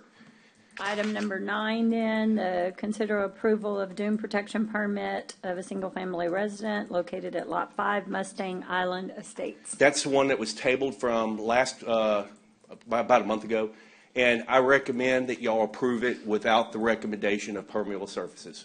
Other than that, it is administratively correct, and we need to get these guys going so they can get building. And is this Mark's? No, this one's not yours specifically. I'm This doing is the application for Newcastle. For Newcastle. Okay, he's doing the application for Newcastle. I didn't know if that one was yours or John's. Yeah. Okay. But so is this? I'm sorry. So is this? I can't tell by my stuff. Is this Newcastle's application then? Yes. And is Mark? Are you here representing Newcastle? Go ahead. Yes, I am, correct. And are you asking for it to be approved subject to the condition of the permeable surfaces being removed? We need the, You want that removed? we want that removed, correct. Right. So Yeah. Scott has just recommended that the permeable surfaces be removed. Is that correct, Scott? Right. That's correct. That's correct. So then I would make a motion to amend the permit to remove the permeable surfaces as recommended by Scott Cross and agreed to by the applicant. Judge, if I could make that motion. We have the motion. Do we have a second? We have a second. All those in favor say aye. Aye. Any opposed? Aye, and Same then sign. I'm sorry. And then I would make the motion to pass the permit overall as well with that amendment. With that, oh, that's 2 different motions on that one? Sorry. Right. I had to amend it first, Yes. and then I'm going to make a motion to pass the overall We have permit a now. motion and a second by Commissioner Marquez. All those in favor say aye. Aye. Any Aye. opposed? Same sign. The motion passes. Moving on to item number 10. The discuss and consider approval of dune protection permit, single-family residence located at 113 Backside Drive in Lot 11, Block 3 of Island Park Estates. Same situation. It was tabled from last court that we had this on. I'm recommending that y'all approve without the recommendation of permeable surface in the permit. Judge, same motion. Is this Newcastle as well? No. I'm doing this permit for Newcastle, so exactly the same as the previous. Okay, then I would make the same motion to amend the recommendation to take out the permeable surfaces recommendation as recommended by Scott Cross and approved by the applicant's representative. That would be my motion, Judge. We have a motion. A second. And we have a second. All those in favor say aye. Aye. Aye. The motion passes to take out that. Now we need your next motion. Go ahead. Thank you, Judge. I apologize. I make the motion to pass the permit as amended and recommended by Scott Cross and approved by the applicant's representative. We have a motion and a second. All those in favor say aye. Aye. Aye. Aye. The motion passes again. Thank you very much. Thank y'all very much. Thank you. Thank you. Thank you, Judge. Thank you, Commissioner.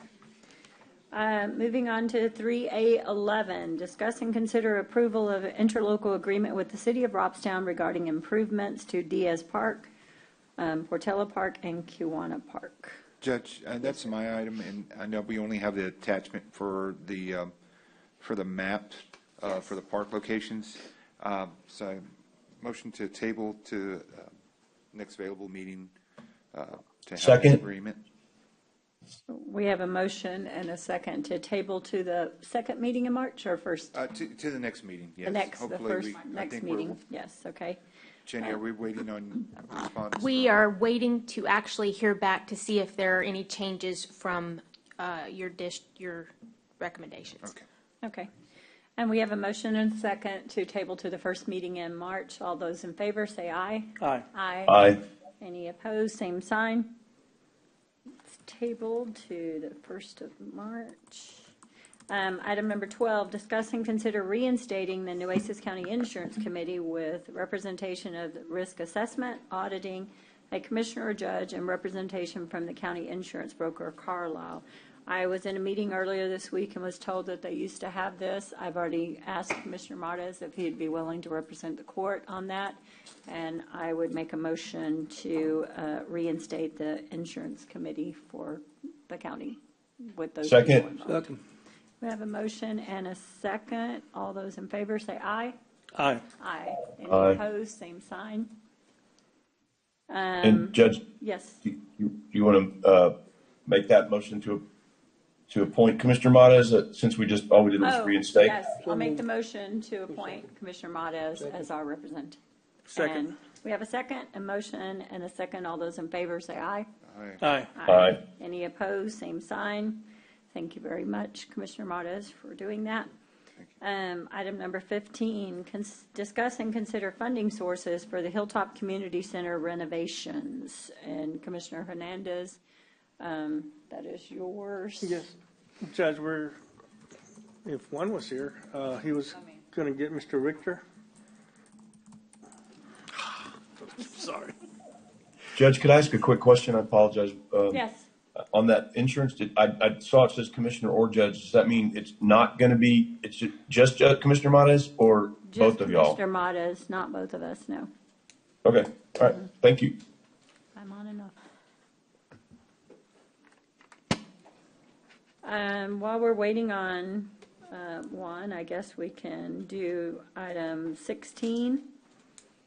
Discuss and consider the hiring of Ricardo J. Navarro with Denton, Navarro, Rocha, Bernal, Hyde, and Zach PC, attorneys at law, on legal matters related to collective bargaining and related matters. So moved. Second. We have a motion and a second. All those in favor? Judge, real quick Oh, discussion. yes, go ahead. I'm sorry. Just, we've talked about it before, and I've talked about it so we could remember, and so I reminded myself, we have talked about before, our environmental enforcement officers have been left out of the collective bargaining. They are law enforcement. They were here earlier today with Constable Sherwood. They are actually, he holds their badge, and they are out of his precinct, but they enforce, of course, throughout the county. They, when we've had collective bargaining in the past, have not been able to reap the benefits of those negotiations, and so they've kind of been left out. So I'd always mentioned that we would get them in this next round, and here is our next round. So I don't know if there's anything formal, Jenny, that you would recommend to include, or can that just be added? Is there something that the Sheriff's Officers Association has to approve to include those officers in there? But like I said, they are deputy constables out of Precinct 4, so. I will bring that to Mr. Navarro, who is the outside counsel, and he's that firm, has handled in the past. And if that is possible, that he'll make it happen. If it's not, there'll be an explanation as to why not. Certified peace officers, they are certified peace officers. They are certified, and then also I thought about the DA's office has, I think, is it one or maybe two investigators. They are more than likely not included, so also if they could be included, just like you said, I agree. Navarro, Rocha, the whole firm, they've done this many times over, so we can just get an opinion on that. Or like I said, I don't know if the Sheriff's Officers Association also has to give approval, so I want to overstep our bounds, but I definitely want to make sure that they're included in that negotiation as we move forward. And then the second part to that, Judge in court, is I asked if we can get frequent updates. I think the last time maybe there wasn't too much to discuss. I know that Judge Canales was point on that, and then they had the president of the Sheriff's Officers Association point on that, and then kind of work through it quickly because there wasn't too much to discuss, right? It was pretty clean cut. We knew how much we could afford. There was some additional benefits to be negotiated. But from what I recall, and it's already been a few years, but Commissioner Gonzalez or Chesney, if you all recall, it seemed like we authorized, and the next time we ever heard anything else about it was when it was time to vote. And so all I ask is, I see the team, I support the team that has been recommended here below to us. If we could just get maybe one or two executive sessions, we may not need that many. We may just need one. Okay. But if we at least can get one maybe before the meeting you anticipate to finalize, just in case there's anything, just so we can hear the update, just so we can maybe give any feedback to you all. Like I said, I totally trust the 5 or 6 names that are included to be able to handle this. But if we could just ensure that internally we get at least one update, I'd appreciate it, because I do anticipate it working pretty quickly. But and of course, and if it doesn't, then definitely we need more updates. But if it does move, I just ask for that courtesy. Agree. Yes. So we need, the motion right now is to approve the hiring, and this is the same law firm that we have used multiple times in the past for this. So we have a motion and a second to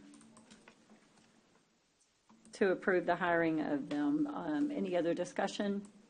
All those in favor say aye. Aye. Aye. Aye. The motion passes. Then we need to authorize the team. So moved. That's a separate motion. We have a motion and a second. Any other discussion? Commissioner Martis, Judge, I just a agree clarification. wholeheartedly with what you said. Yes. Yes, sir. Judge, just for clarification, it would be to authorize the county judge, county attorney, commissioners court administration, county auditor, human resources, and sheriff's office as the team. Yes. It's listed on here. Yes. Thank you very much. So we have a motion and a second. All those in favor say aye. Aye. Aye. Any opposed, same sign. The motion passes. So moving back to item 15, because one is here now.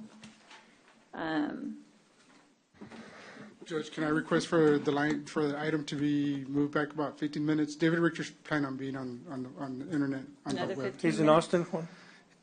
Yes, sir.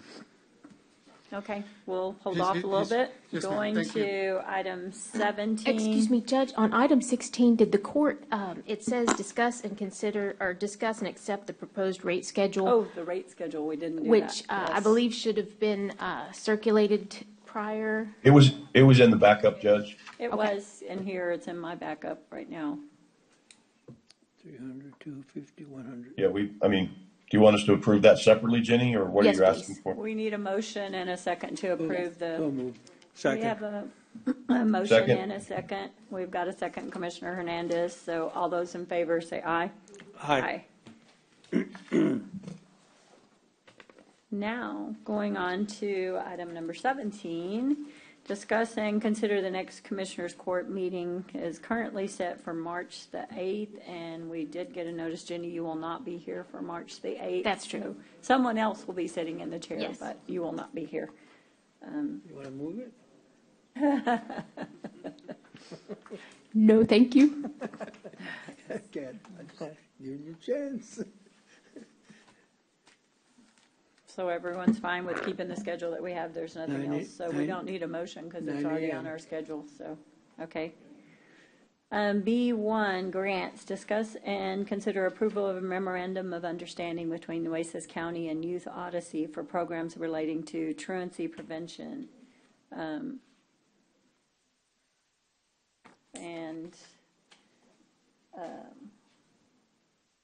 it's Anna is out, and she's had a death in the family, so very sorry she is not here. Is that something new or what? This says the truancy prevention and intervention program is designed to provide funding for juvenile case managers and truancy prevention, including education programs and/or related services designed to prevent truancy, including for children at risk or entering the juvenile justice system.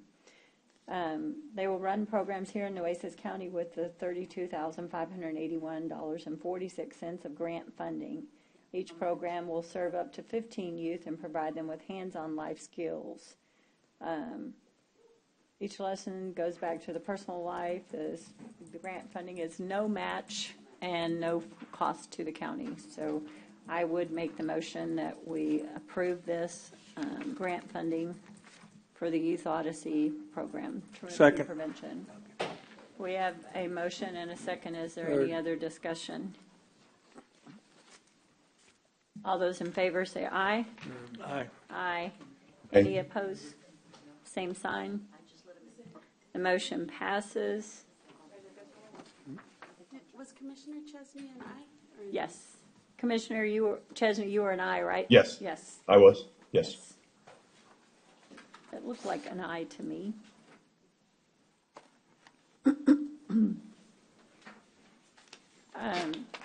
Public Works, item C1. We're still waiting for your other person, so we're not going back. He's on here, Judge. He's on? Okay, well, let's go back to that first and finish item number 15, discuss and consider the funding sources for the Hilltop Community Center renovations. David's online. David, are you going to take over for this one and talk about this? Yes, can you hear me, Judge? Yes, clearly. Okay. Yeah, well, thank you. And first I wanted to thank and credit Angie Flores for loaning me her office at the state capitol. So I found a nice quiet place to join you and send my greetings from up here. I don't know if you want me to summarize the project or just be available for questions related to the packet that you have.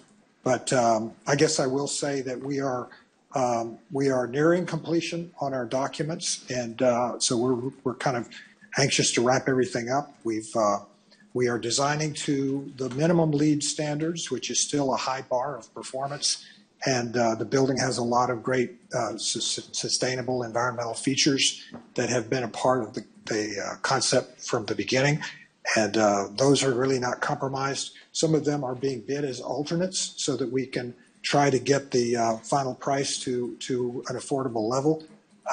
So we have several bid alternates that are built into the plans. And I think what's in front of you right now is approval of a change to enable the completion of our plans.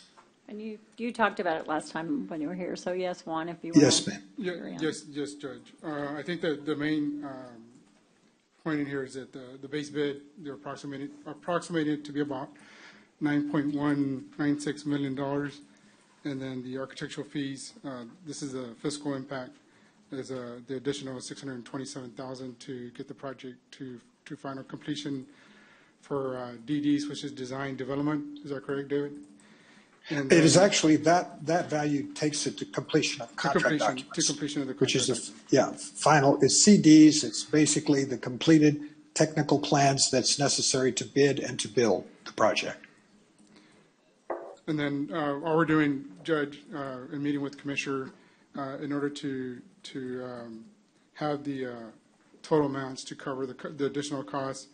I know we're reallocating some of the CO monies from the 2015 and the 2016 and 2021 CO monies in order to have the total amount of monies to complete this project.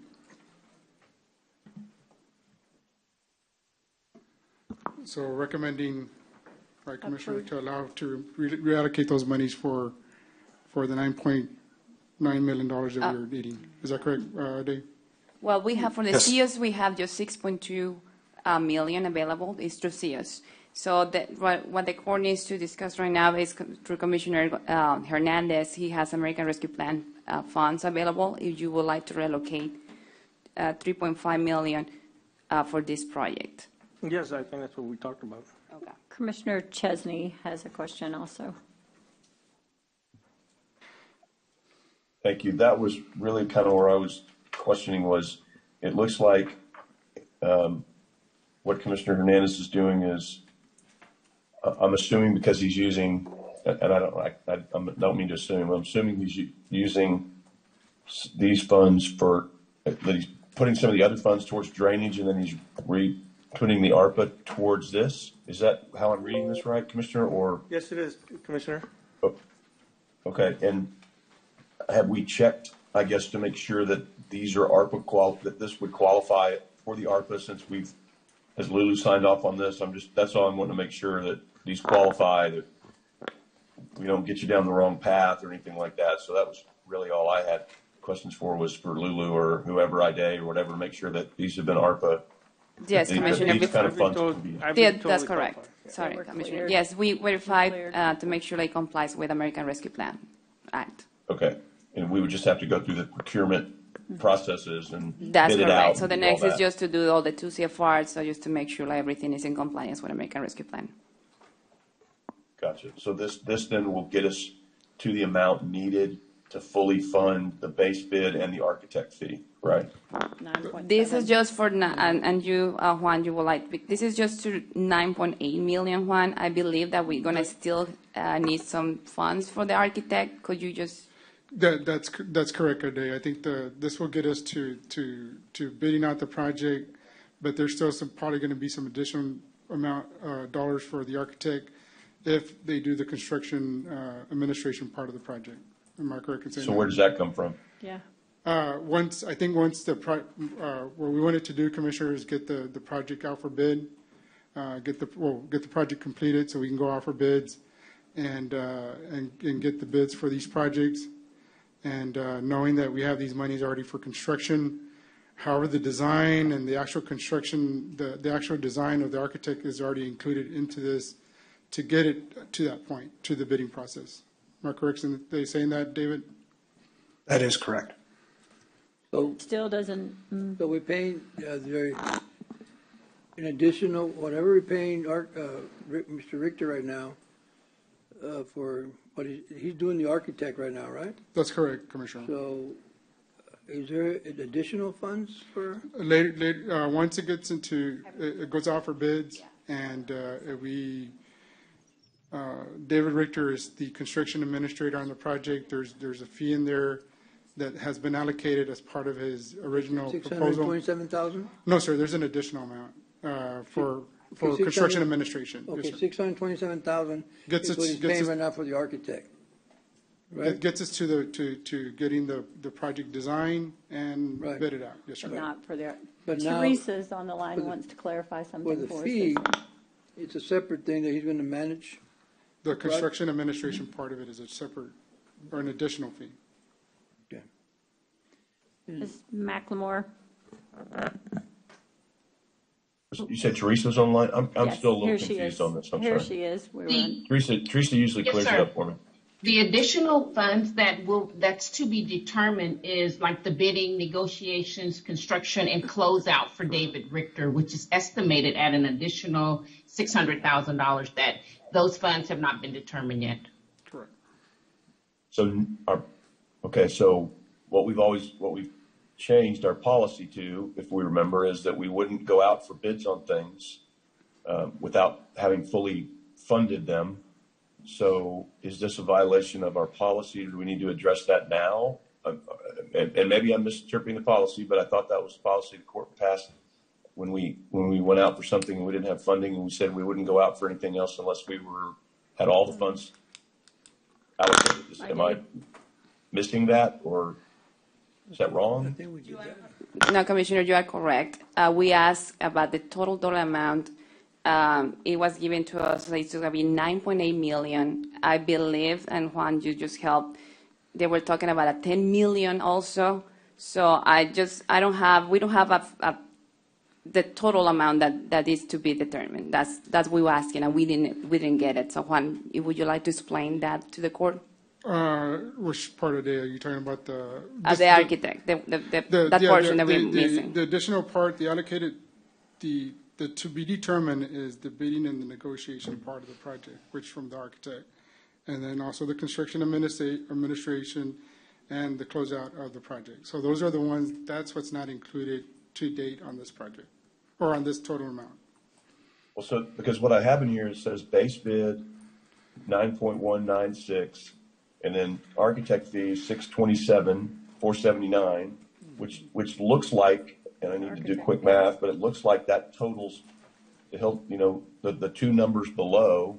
So where's the extra coming in that and I need to do the math, I guess, but it looks to me like on here we have it covered, but you're saying there's some extra that's not in here?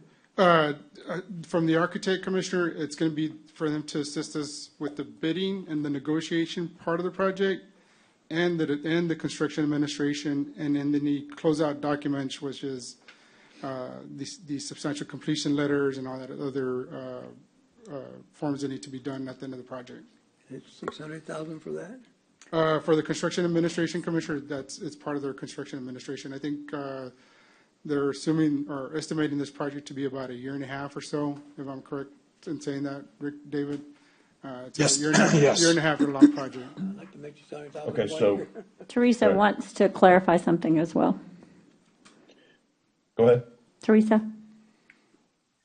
Oops, can y'all hear me? Yes. Oh, Commissioner, you're correct. What right now, the amount that's allocated on the agenda item just covers the base bid and the additional funds that we need for the architect fee for this portion. And that gets you the $9.8 million. But once they go out for bid and they award and they do construction, we're going to need an additional percentage of the total dollars for Richter to do the bidding negotiations, the construction, and the closeout, to actually be the construction person for the project. So that piece is not included in this number.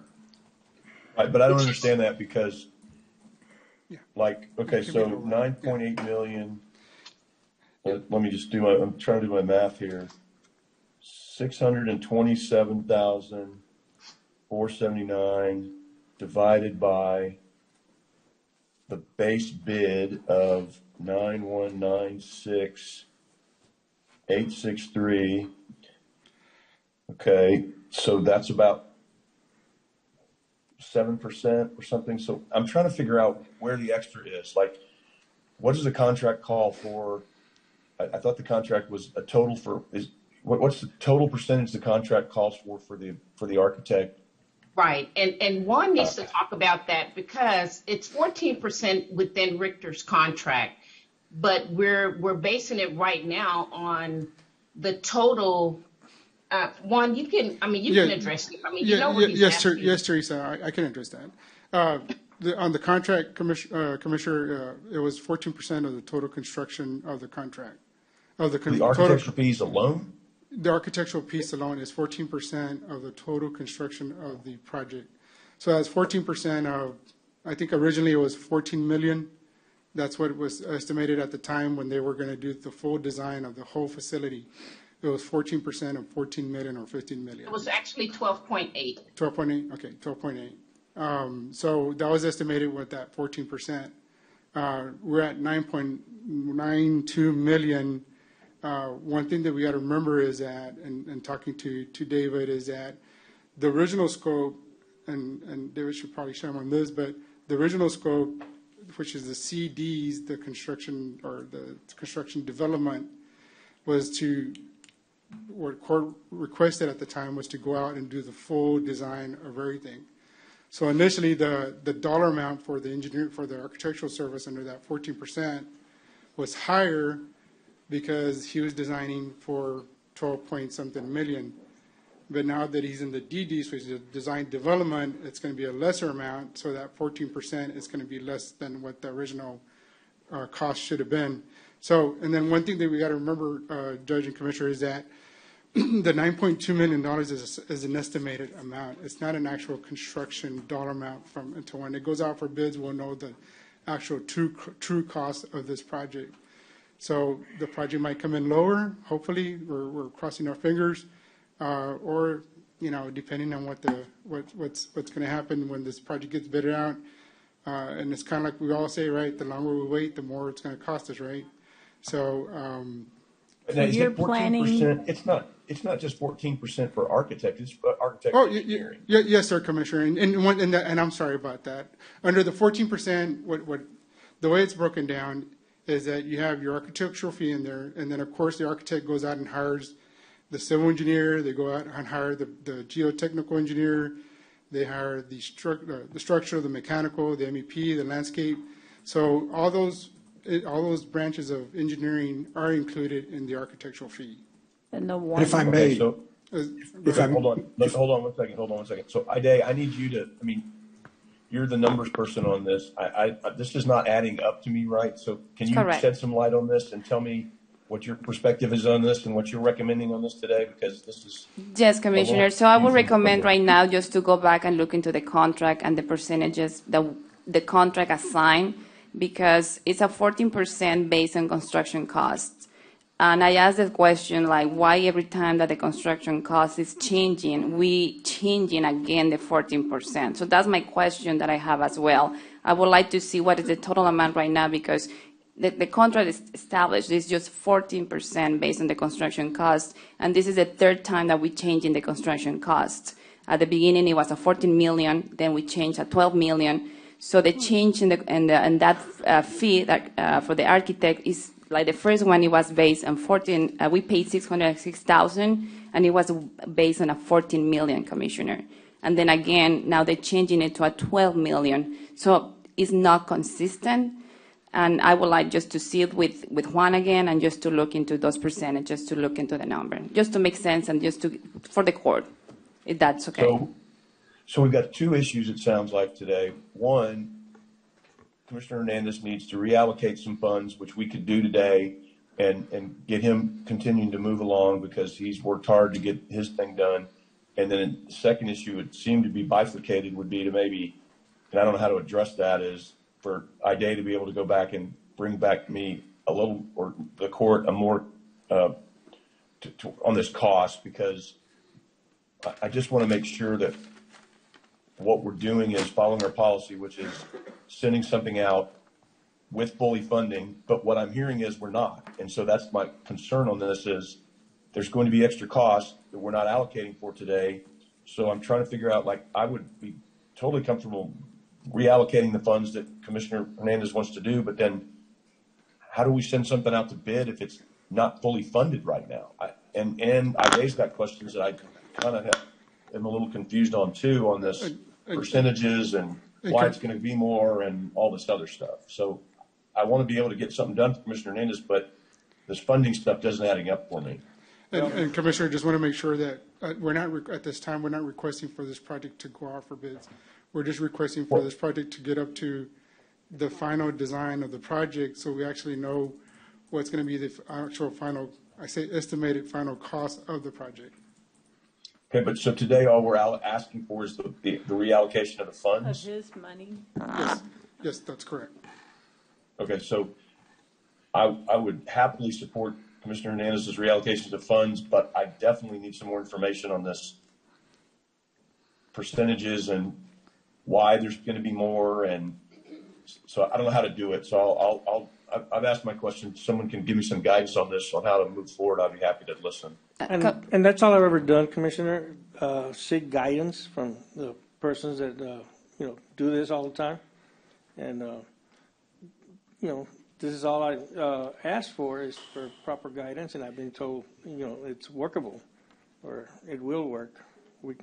So basically, the motion we need for today is allocating your funds from the 2015, 16, 21, those COs, the money to help get you to this. You're not going out for bid or anything. We're just helping to get you to that point in your process. So include the 21, 19 in the Hurricane Harvey funds, right? But also in the bottom it says reallocate ARPA funds for 660, Stonegate and Bellevue. So those are going to be reallocated to the project, right? That's correct. That's the Commissioner. It was previously allocated to those two particular drainage projects, but now Commissioner Hernandez wishes to reallocate it to ARPA. I would like also to say that I will need to look also, because County Attorney pointed out, like, the contract with Richard, to make sure that it was through 2 CFR. So I need to pull that one as well, Commissioner. I know that the construction, it qualifies under under ARPA, but I need to look into the contract that we have with the architect to make sure, like, we did it through almost all following ARPA as well, 2 CFR. Because he was way before the ARPA. That's correct. So I just want to make sure, like, that one too, it has to make sure, like, we have that under 2 CFR. That was my question to thinking, like, where do we drop, where do we pay him off and Yeah. continue? So the motion today would be, yeah. Are we doing the whole, are we talking about the whole project here, or one wing or two wings, or what are we? If I'm mistaken, Commissioner, it's 4 wings, and then a new building project. in front, Yeah. the Okay. new The whole facility in front. So it's not the whole project? No, it's not the whole project as a whole, then we'd be looking about 16 million or more. That's good, okay. Sorry. So you're asking for a motion today to reallocate your ARPA funds to go to this project that's Yes, already been yes, I am, voted on? Judge. Is the vote, yes. I'm sorry, Lisa. We will need a separate capital project budget change order to reallocate the funds, as well as a budget change order for the Hurricane Harvey settlement proceeds. 19. So moved. Second. And regarding whether that project will qualify for ARPA, that we were not asked to evaluate that in our office, but I can say that on other projects, for instance, the pier, when there was a change along the way, when at the building blocks CFR was not complied with, that prevented the use of ARPA further down the road. So we would offer, if you'll give us the chance, If approved. to help do that analysis to make sure that right now the project as it stands will qualify for that chunk of ARPA funding. That's what I've been told. Okay. I think Mr. Richter wanted to speak earlier. I was just going to offer to clarify some of the questions related to the percentage fee. I recognize that you all may want to do some independent verification and not just let me clarify, but if you like, I can actually shed a little bit of light on some of those sort of arithmetic questions.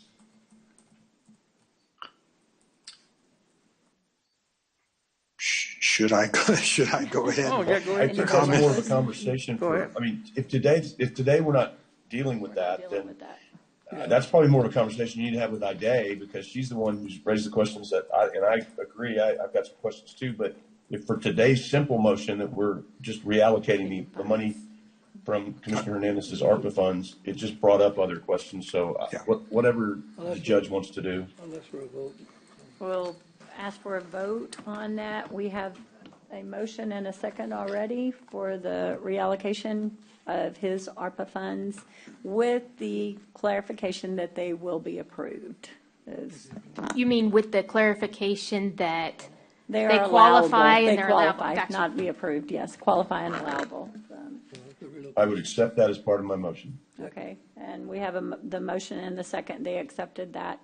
All those in favor, say aye. Aye. Aye. Any Aye. opposed, same sign. Oh, yes. Excuse Teresa, me, would you Judge, like to, yes, speak to us? I just wanted to clarify, so we approved the reallocation of the ARPA monies. Are we also okay with the reallocation of all the capital COs? It was just CO the- project Yeah, funds? now we are. Well, the rest of those aren't reallocations, Teresa. I just saw Those are reallocation just of program allocation. management services, but the rest of them have already been allocated, right? No, the ones on the bottom for Commissioner Precinct 1 funds, the 3.5, he's reallocating that total, but it consists of the COs as well as the 2.9 ARPA monies. Right, that was all So part of any- the motion. It was Okay, whatever he had reallocated all of the ARPA and his, What was it whatever his qualified? Commissioner 1 precinct funds, that 3.5 million. That was what my Awesome. motion was intended to Included. be, Okay. if that's what Okay. you're asking. yes, sir, that's correct. Thank you. Okay, good clarification. And Commissioner Hernandez, great job. This is going to be a phenomenal project. Congratulations. Thank you, Commissioner. Appreciate everybody's help here, cooperation, and it will be a good thing for Precinct 1 and the community. Thank you all. Amen. Thank you. Amen. Okay, C1, Public Works, you're still up. Receive an update from ABM regarding the Nueces County Courthouse jail boiler system. Discuss and consider action related to project completion and related matters. Let me, we're going to have ABM update Commissioners Court, Judge. I think they're outside. Yes.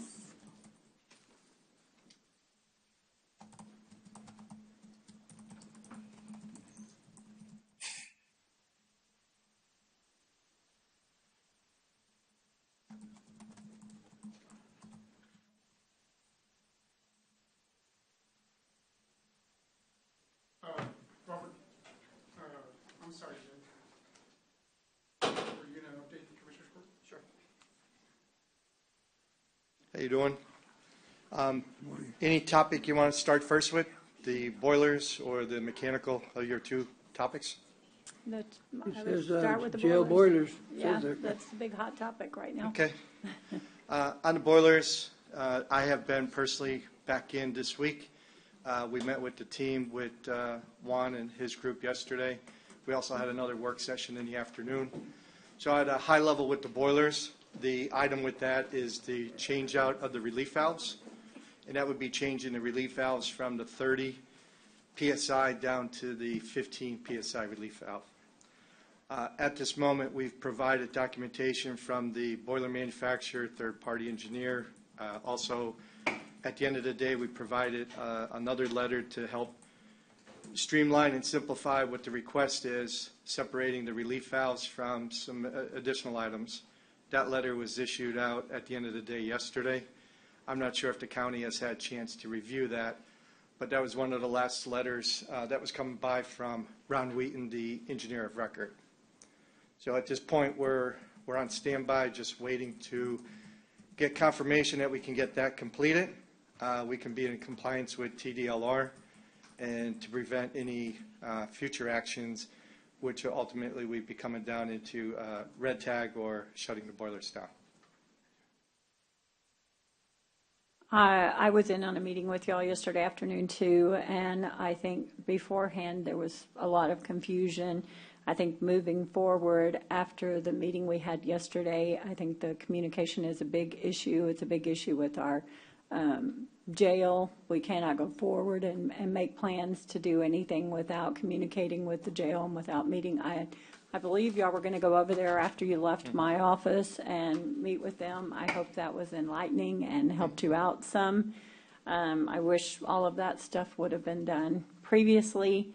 I did speak to Juan again this morning, and we talked a lot about the job and the performance, and I would recommend that we allow you to go ahead and change out the PSI from the 30 to the 15, along with the request that this be a regular communication and update with the same group, with Public Works, with the Sheriff's Office, with everyone that was involved in that room. Anything going forward, I think we can better work together to get this job finished. I know we're at the last point, and a lot of people are in a hurry, a lot of people are antsy, but we have to move forward with communication and understanding that shutting down our jail, moving 70 of our inmates is not acceptable, is not going to work. I know we talked yesterday, one of the comments about, well, if they red tag our boilers, it was going to be $5,000 a day.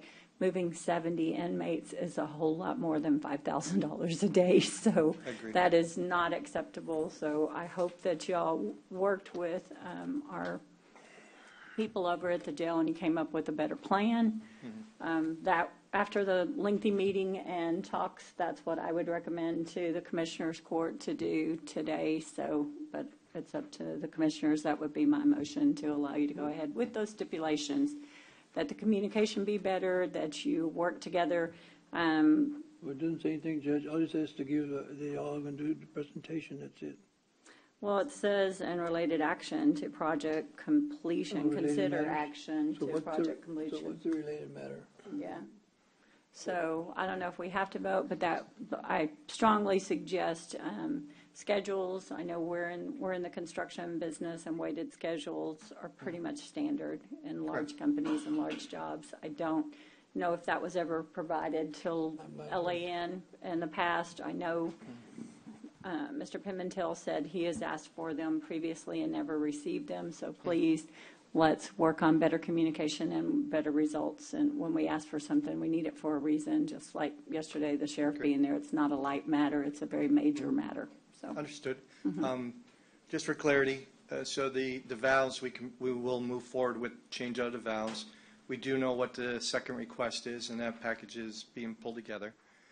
As far as the communication, I agree 100% with you. You know, from past program manager to now, we have a team. You had the team assembled there, which was great. So moving forward, I did speak with Juan yesterday with Rick Getz, who is our Vice President of ATS of our PMO group. So we understand what the direction of the communication line is, working with the county. But on the jail, we also know it on the jail side as well. We did have a productive meeting walkthrough afterwards. We understood some of the constraints that he's under, there, the downtime. So we actually had a initial discussion with our project team this morning, talking about the temporary measures, also some other measures of removing equipment to try to gauge the pros and cons of everything. What does temporary measure mean with downtime? So rather than being down, say, 12 days, how do we limit that where it may just be 2 hours for a transition? But we will work closely with the jail from this point moving forward. We do know what the action is, so that we will be complying with that. I have 2 questions. Downtime for us is not days. That's out. We understood that yesterday. So the other thing is that, do we have a timeline when we're going to replace those valves from the 30 to 15? Yeah, the valves, I will check with our team now with the green light. If they're able to start tomorrow, if not tomorrow, it'll probably be Monday. There's a total of 3 boilers. We are starting with boiler number 3 first. That one is down at the moment. It's 3 days, approximately 3 days to complete each boiler with the method that we have in place right now. 2 weeks. Correct. And in that is changing the relief valves, and then we will also be changing the stamps, the seals that are posted on the boilers, so that we're all in compliance, that we can get TDLR back in, do their final inspection, sign off, and we can move on. So we don't need a vote on action or anything, Commissioner? I don't know. I don't think we need a motion on that. This is just an update. Just one, let me ask questions to one. One, is that pretty much what y'all agreed on? I'm looking here, he said 2 weeks should do the 30 to 15 and the PSI valves, right? And the seals. So can we have that in writing somewhere? Yes, sir, and I'm going to request that from Robert here, just to give us a schedule that we can have. I know we received a letter this morning from Mr. Wheaton regarding this matter. So yes, it's going to be 3 days, and then 3 days for one, and then 3 days for the other one. However, it would be good to have that as part of a letterhead from Mr. Brisland. One thing that I do request from ABM is that they continuously work 3 days on the relief valves, and not walking. Yeah, it's continuous. Spend 10 days. Right. So it'll be a continuous construction of the relief valves, and that's one thing that I do request from ABM when they're performing this task, is that they're continuously working on the project and not off and on. Yeah. Sure. Have you got anything you want to say on there? Not about the boilers. No. What I will add also, what we want to do with the communication going forward is we're doing 3, 2, and 1 in sequence.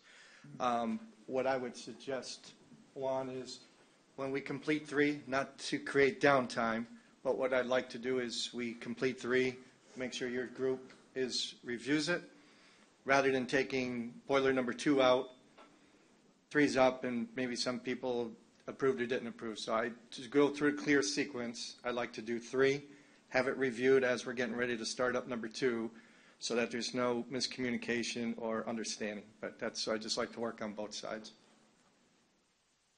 I'd just like to Gene, do we have to make a motion to have Juan work with ABM on the agreement, the timelines, and everything else that we need to do? I don't think you need to make a vote on that. If the court had taken some other action, then that would need a vote. But as it stands, I believe the court is good. Okay. So Juan, just make sure you'll get this thing in writing. Yes, sir. I just talked to Robert about it. Thank you, Commissioner. Excuse me, Juan. Yes, sir. Will you be responsible for inspecting the boilers? Yes, sir. It'll be our staff, and then it'll also be, I'll have Govan with us to assist us with the mechanical part. Okay, thank you. Yes, sir. In the meeting yesterday, we discussed everyone in there. The communication between all. Govan was there, the Sheriff's Department was there, Public Works was there, my office was there, and ABM. So that communication needs to stay on everything. So thank you very much. If that's all we have on the boilers, we want to move on to item number 2. That's still ABM, receive an update regarding the Nueces County Jail air handling units and smoke purge system. So high level, because things did, the dynamic changed a little bit yesterday. High level is the equipment was received right around the last week of January. So that we did have a team meeting that included the sheriff and captain. So we discussed that with some of the parameters of what works, what doesn't work, mostly what won't work on their side with the inmates. So we're reevaluating that schedule based on a team meeting I had this morning. So hopefully in, say, a week's duration, I could come back, schedule another meeting to talk about what are the different options we can be doing with temporary measures just to gain some insight and acceptance, and then we can update that schedule accordingly. It was offered from the captain's side with escorts. Initially, we were understood that we were going to be doing a combination of escorts from the jail and Public Works. And as we discussed that yesterday, they offered that they can provide the escorting to allow us to work more than just a first shift. So we have that in consideration as well, that we can do multiple shifts along with working with the escorts on their side. Sheriff, did you want to comment about this one, or did y'all want to comment? I know. We got to take the mic. The microphone. Yeah, that we will be going through that process. Our concern is that we want to maintain compliance with jail standards, and that the commission has been advised, and that we have clarification from them that this is a maintenance-only project, or if it is in fact not a maintenance project, but will need to be approved by them. And that's going to require submissions on their part. That's all we want to make sure of. Robert, real quick. Judge and Commissioner, what I wanted to add on that is that since the sheriff is going to be providing, their manpower to kind of assist with this project, and they're going out of their way, and this should be a 24-hour construction from ABM in order so that way to get the full. Minimize the time down. Yes, in and out so of it should there. be a 24/7. I totally agree with that. Yes. Yeah. So, And we were very clear about we couldn't do all 3 at once. We were going to have to do one and then go the other side and one. Yeah, that's what was discussed yesterday. With the Contractually, moving of the it inmates. was outlined differently. Yeah. But moving what was discussed yesterday, we'll bring all that back as to what we're up against. Okay. And I didn't see the sheriff here, but we did have I thought a good initial kickoff yesterday, knowing what the parameters are moving forward. In reference to the jail standards, what we discussed yesterday is we will work as a team to make sure that we have both from the sheriff and the captain on par as to what the work is, so that we're not doing any surprises with the submission, that we can provide the submittals of our equipment, submittals of what some of the design is, what the impact or what the intent is, so that we're going in properly to gain the right approval, whether it's a maintenance review or if it's another type of review process. So we'll gain that, understand what that schedule is, and then we'll work that so it minimizes the impact on their staff along with the inmates. So the air handle units will be a 24/7 one? It was discussed that I can't agree. I can agree that we will work multiple shifts. The only thing I'm trying to get back from our vendors is, with the manpower that's out there, the employees, is there something that would allow that number of individuals working 3 shifts? 2 shifts is usually a definite that you can pull off, but I just need confirmation from them that the manpower and the individuals that they have will work that a third shift. So we're definitely going to have 2 shifts, but we're working on 3. Yeah, we're going to be working. Sometimes what you have is you have 3 8-hour shifts. Sometimes you can work it that you have 10-hour shifts. So it's a plan that's in process. I don't have that full update just with the dynamic of what our discussions yesterday were. How soon can we get that plan, I'm going to be back here again in person. I have it scheduled for in 2 weeks, but we're looking to be doing actions going into next week to be able to go into the second week with more detailed information. So it's going to be moving starting from yesterday as we started with conversations this morning with the project team. It's not going to be sitting idle. It has a lot of visibility on it from our team. Okay, make sure we get that also one in writing. Mm-hmm. Any other questions, commissioners? No, I'm good, Judge. I'm satisfied Okay. with what I've heard. Well, thank you very much for being here. Thank you for the update, and we really appreciate the cooperation moving forward, so thank you. Moving on, item 3, discuss and consider approval of certificate of substantial completion for the Calderon building roof replacement. Judge and Commissioners, Public Works is recommending the approval of the certificate of substantial completion for the Calderon building roof replacement project. The project is complete, and we're recommending approval. Motion Second. to approve and a second. All those in favor say aye. Aye. Aye.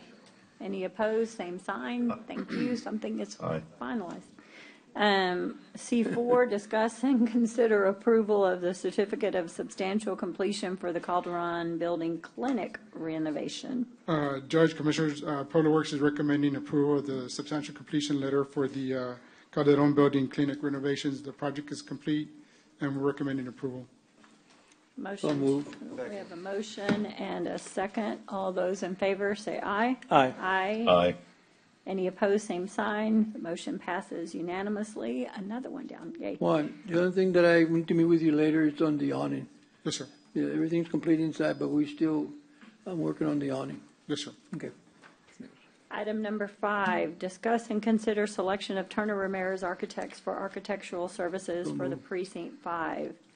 Second. We have a motion and a second. Any discussion? All those in favor say aye. Aye. Aye. Any opposed, same sign. The motion passes unanimously. Moving on. Thank you, Judge. Thank you, you. Commissioner. I appreciate it. Thank you, Juan. To D1 purchasing. Discuss and consider conditional selection for RFQ number 3222-22 engineering services for community development block grant. So moved. We have a motion Second. to approve and a second. Although, any other discussion? All those in favor say aye. Aye. Aye. Any opposed, same sign. Item number D2, discuss and consider conditional selection for RFQ 3223-22 architectural services for community development block grant. So moved. We have a motion to approve. Do I have a second? Second. We have a motion and a second. All those in favor say aye. Aye. Aye. Any opposed, same sign. And the motion passes. Thank you. Sorry, I needed to be on video to register my eye. My apologies. Oh, okay. The motion passes. Thank you, Commissioner Chesney. Item number 3, discuss and consider making a finding for the method of procurement request for proposals for grant management services for disaster recovery, ARPA, COVID and FEMA public assistance and program funds. So moved. Second. We have a motion and a second. Any discussion? All those in favor say aye. Aye. Any Aye. opposed, same sign. The motion passes. Thank you. You got Okay. away lightly. Thank you, and thank you to my staff for helping to make these things go Good job. smoothly. Good job. Very good job. Thank you, Mike. Yes. For the auditor now, item E1, approve capital project change order number 118. I respectfully request the discussion and approval of capital project budget change order number 118. We are reallocating funding for the Keach Library HVAC that has been previously approved by Commissioners Court from the fairgrounds. We're also reallocating additional funding to cover the courthouse jail generators in the McKinsey Annex, also previously approved by Commissioners Court. And the sheriff's law enforcement personnel security equipment, all of which were discussed in the last court. And it was recommended that they would use for the equipment portion the PFCO funds from 2022. Does anyone have any questions? Motion to approve. Second. We have a motion and a second. All those in favor say aye. Aye. Aye. Aye. Any opposed, same sign. And item number 2, approve budget change order number 08 for fiscal year 2022-2023. I also respectfully request the approval of budget change order number 8. We are reallocating additional funds for the district court to cover the temporary costs due to transitional personnel, as well as we're requesting approval for the sheriff's department. They currently have $85,000 available in salary savings due to vacancies of the staff as previously discussed earlier today. And they would like to reallocate some of those funds to help offset the cost of their temporaries, as well as an interlocal agreement that they have. That interlocal agreement will need to be added to the budget for the following budget year so that it is budgeted appropriately. Interlocal agreement with Interlocal agreement with, transport. it is with Port, I believe that it's with Aransas Pass, Port Aransas? For the transports. No, it is not for the transports. It is with San Patricio County. It is an ongoing interlocal agreement, and whenever the budget was revised for the new Metrocom, it wasn't allocated, so it had been added to the agenda, but then Metrocom, it was only budgeted for Metrocom, and they forgot that there's also another interlocal agreement with San Patricio County. And so it was an omission. It needs to be, so that we need to be sure to budget it for next year. Okay, so moved. We have a motion. Did you second, Commissioner Hernandez? Yes, I'm I sorry. A motion and a second. All those in favor say aye. Aye. Aye. Any opposed, same sign. Moving on to F, Human Resources. Discuss and consider approval to use salary savings generated by a current vacancy to cover the cost of reclassifications for the remainder of 2022-23 to reduce social services 4110 operating budget. That's my So department. moved. Yes, we have a motion. I'll second that motion. Second. A motion and a second. All those in favor say aye. Aye. Aye. Any opposed, same sign. Thank you. The motion passes. Thank you, Rebecca, for staying. Item E, I think we need to take to executive session because we didn't get to discuss. So Yeah. F2, I said I E. might want to table that one, but I don't know. But F2, we'll discuss in executive session. Yes, okay. So now we're going to executive session. I believe we're ready to do that at 11:37. Hey, time out, hold on. Yeah, hold on. sorry. So, clarification on the discuss, deliberate, and make selection of Director of Human Resources. My understanding is that does not have to go into the same rules as executive session. That can be a deliberation, and it's a personnel matter, and therefore would fall differently and would not have to be under the same vein of recording, because this is not attorney-client privilege. This is personnel deliberation, and that's a different category. So, Jenny, I need a little clarification on that, because. Oh, that's right, because we did our interviews back there. It wasn't recorded in that, and we didn't Yeah. get to discuss. You're right. I could discuss this with the court during executive session, the law related to this, if that would be appropriate. What? No, because the law appropriate to it, but I mean, before we call it into executive session, I need to know if it needs to be called into executive session, because she's fixing to read off a whole litany of. Yeah, I don't want to have to do that twice and call it back. Yeah, because I don't think, or if we need to make a motion not to record this particular part, because this isn't attorney-client privilege, in my opinion, deliberating on. We've never had that before. We've had to deliberate with attorney-client privilege or an attorney in the room or anything like that. So shouldn't be an executive session. But I don't know. So I mean, you can. Well, in summary, in executive session, we could either use a certified agenda, which is what the court previously used, or we could record it. So instead of recording, we could use a certified agenda. What does that mean again? The certified agenda is what the court traditionally used for the past several years, where there's a document where the exceptions are listed and that are being applied and that it gets kept by I believe the county attorney used to keep them. So that's the alternative to recording. Okay. To use a certified agenda, say that one more time. You said it real fast, and I'm sorry. I couldn't The hear. alternative to recording an executive session is to use a certified agenda, which is a 1 to 2 page document that just explains the exception that is used in executive. Right. What I'm saying is this even executive session? Oh, or is it? Is this something that can be done out in here? public? Yes, it is something that can be Does done it- out here in public. In addition to, if it goes to executive, if it goes to deliberation and it's considered executive session, is what you're saying, then that's okay. That's fine.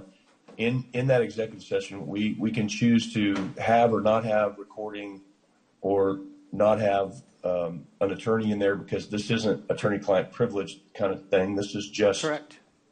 a deliberation on a personnel matter. So you're saying then we would just make a motion now to do it as if we chose to do a certified, whatever you call it, certified agenda on this particular item? Yes. And I would put that to the court's consideration, because this is different. This is a personnel matter. This doesn't, But we could I still don't come think it- back out and if there is a decision, make a decision or announce something on it if we go in and deliberate. We're not discussing anybody, we're just discussing the application, right? or deliberating on the two When it finalists. says, Oh, and that's possibly what I'm make talking- a selection. I thought we were talking about the one. No. Okay, I got you, Um, I got you. I don't know, I think So- we should go behind doors.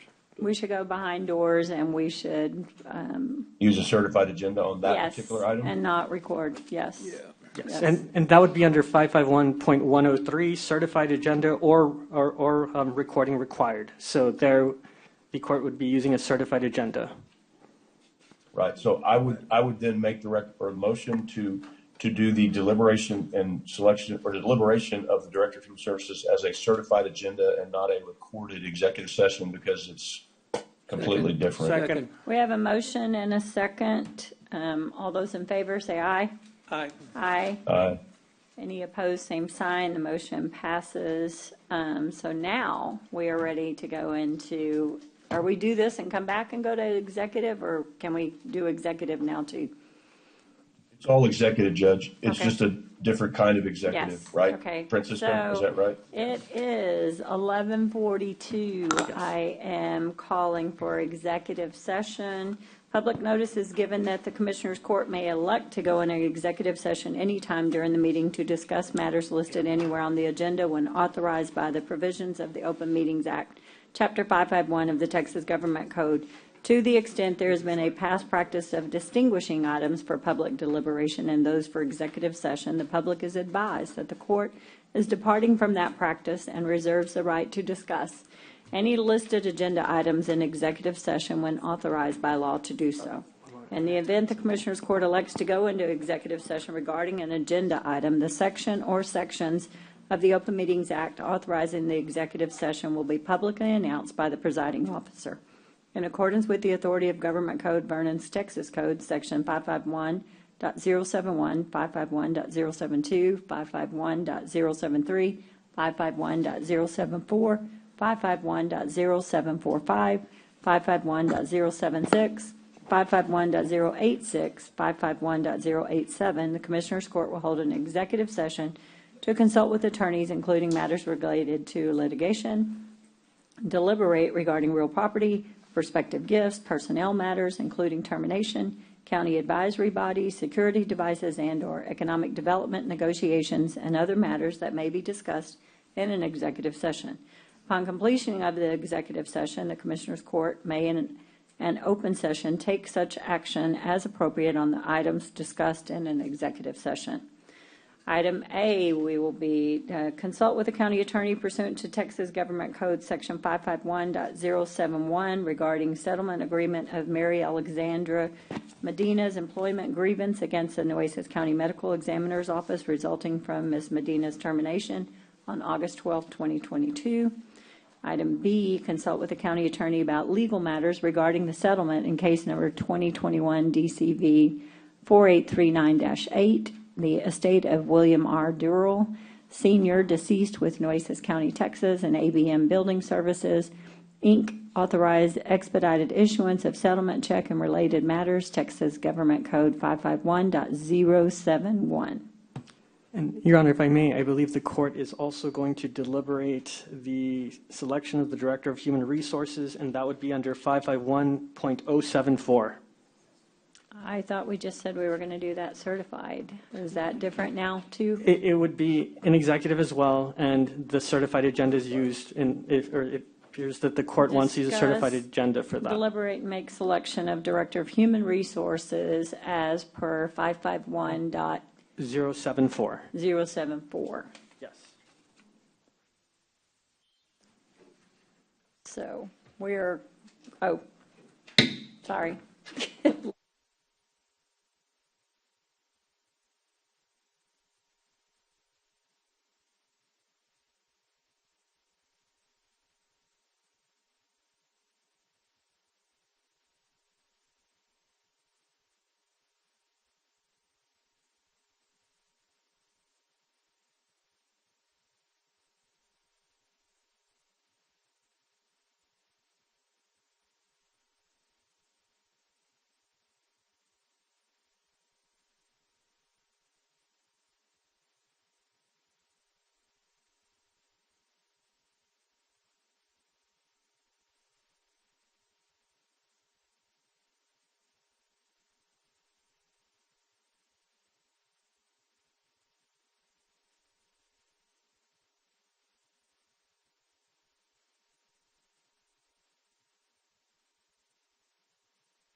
Waiting on Lisa.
It is 12:35, and we are coming back into open session.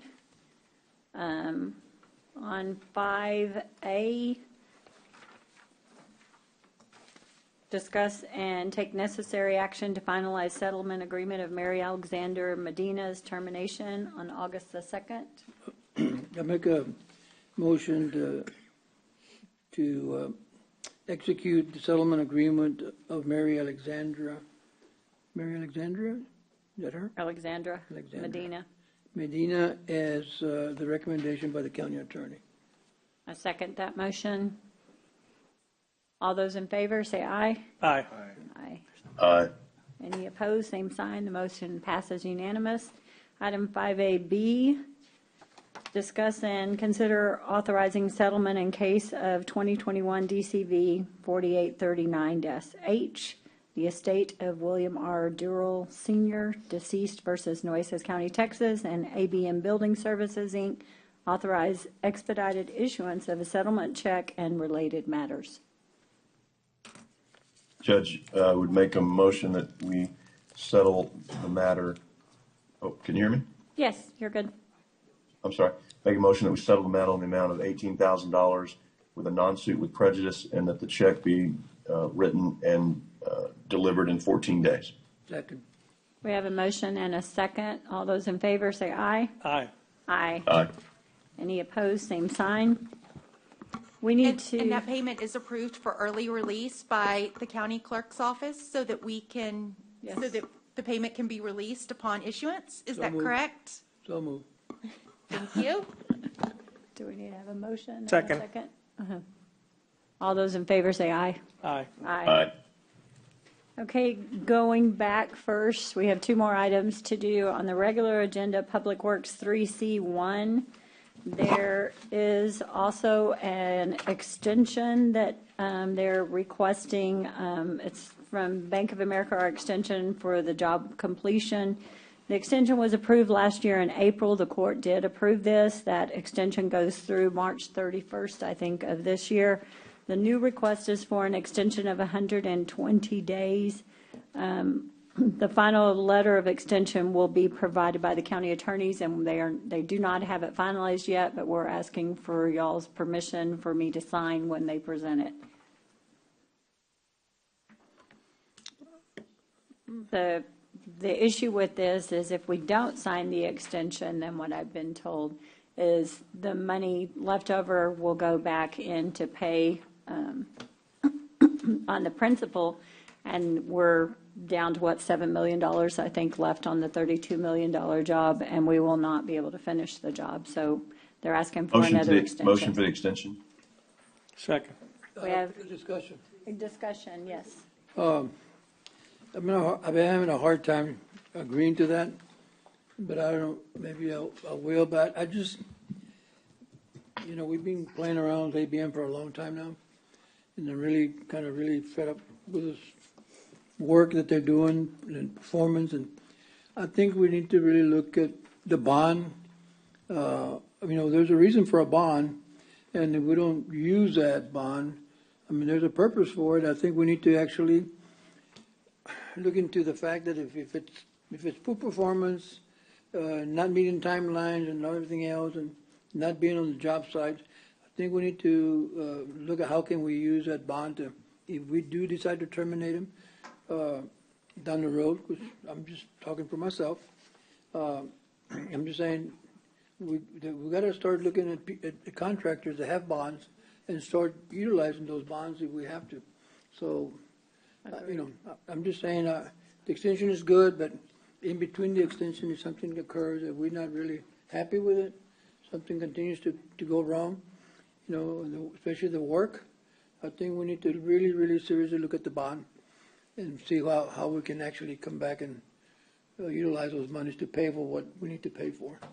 I agree, and earlier in our discussions, we put, and Juan and the whole team is more in charge in communications, so I think that is absolutely something that we can look at if it continues to be a problem with their finishing and scheduling and not doing the job. Okay. Excuse me, Judge, I believe Yes. I second that motion. I want to remove that. You want to remove your second? Yes, ma'am. Okay. So we have a motion from Commissioner Chesney to allow me to sign after the county attorney presents it to be to our advantage to sign the 120-day extension. I will make the second for that motion, and if there's any other discussion? I think the point on this, Judge, is that you've made, we're all uncomfortable with ABM at this point, but what I'm not wanting to happen is that we're short $7 million because we have to pay back this loan. If we don't file this extension, then we're going to have to come up with another $7 million somewhere, is the way it's been explained to me. And that's the only reason that finish I'm. the jobs that are still Right. not completed, yes. Right. So None of if us we are don't, happy with this, no. right, if we don't, I agree with everything that's been said on the bond and looking at ABM. But I think the public needs to understand that if we don't vote for this extension, then we have to pay the loan back, right, for up to $7 million, and we could then be $7 million short on other projects. So that's the reason I'm agreeing to it today, not because I agree with or like what ABM has done, but because I don't want to leave the county in a $7 million hole. And not just other projects. These are projects that are partially completed that we would have to come in and finish. These are jobs on the list that they should have done, yes. Thank you. So we have a motion and a second. All those in favor say aye. Aye. Aye. Aye. Any opposed, same sign?